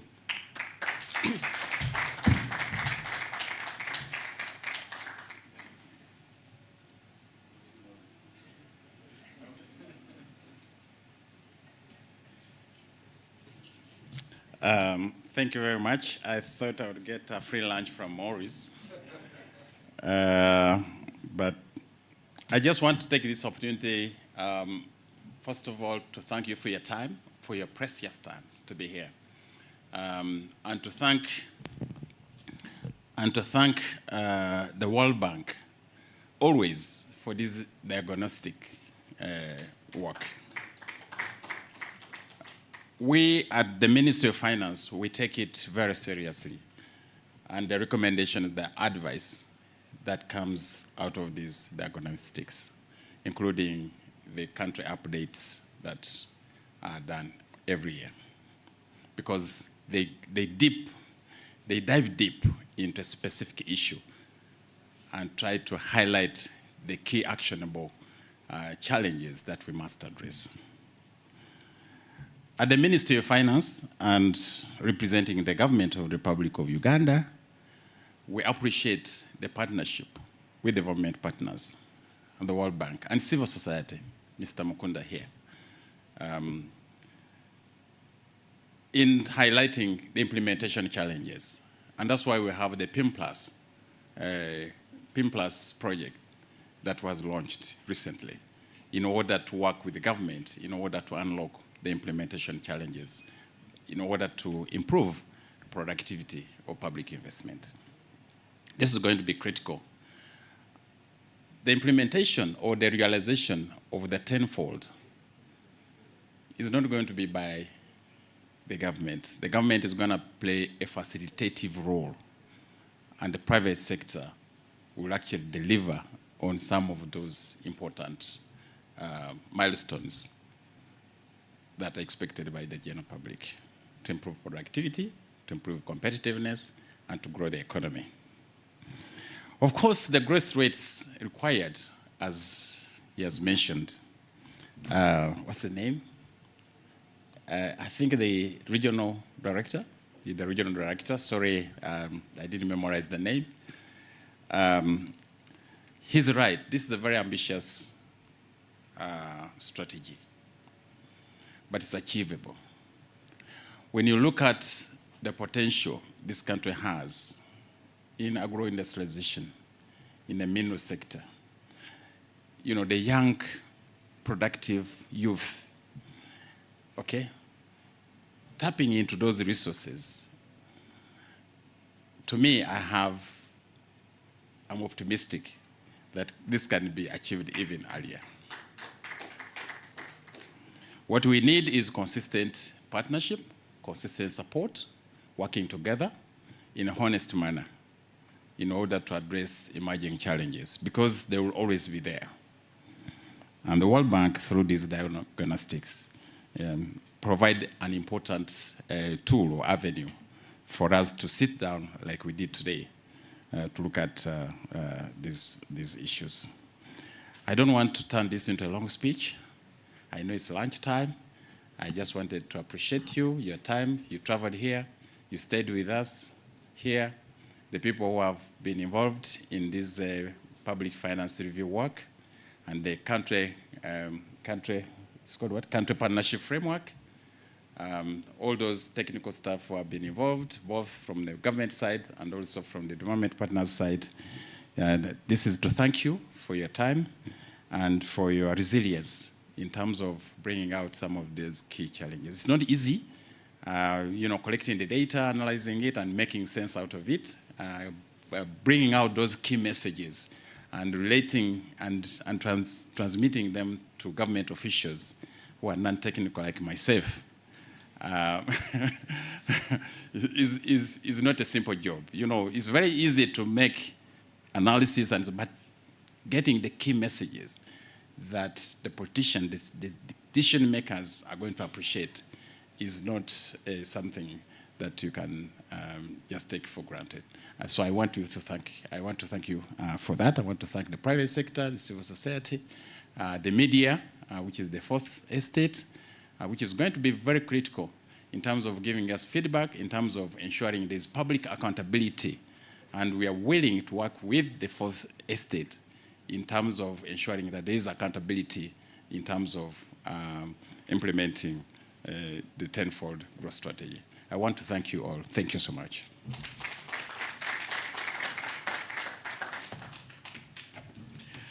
Right, we are 3 minutes behind schedule, so lunch is ready. But before I tell you where the food is at, just to thank thank everyone who was presented, who was on the panel, the minister who is away, of course, our division director, country manager, and Maurice Mugisha, thank you very much for the moderation. So you will get a coupon as you get out of this room. And when you get into the lift, the restaurant is on the M floor. Tap M. It will lead you to where the food is at. Get a coupon, get into the lift, tap M. It will take you to the Mediterranean, no floor, something like that.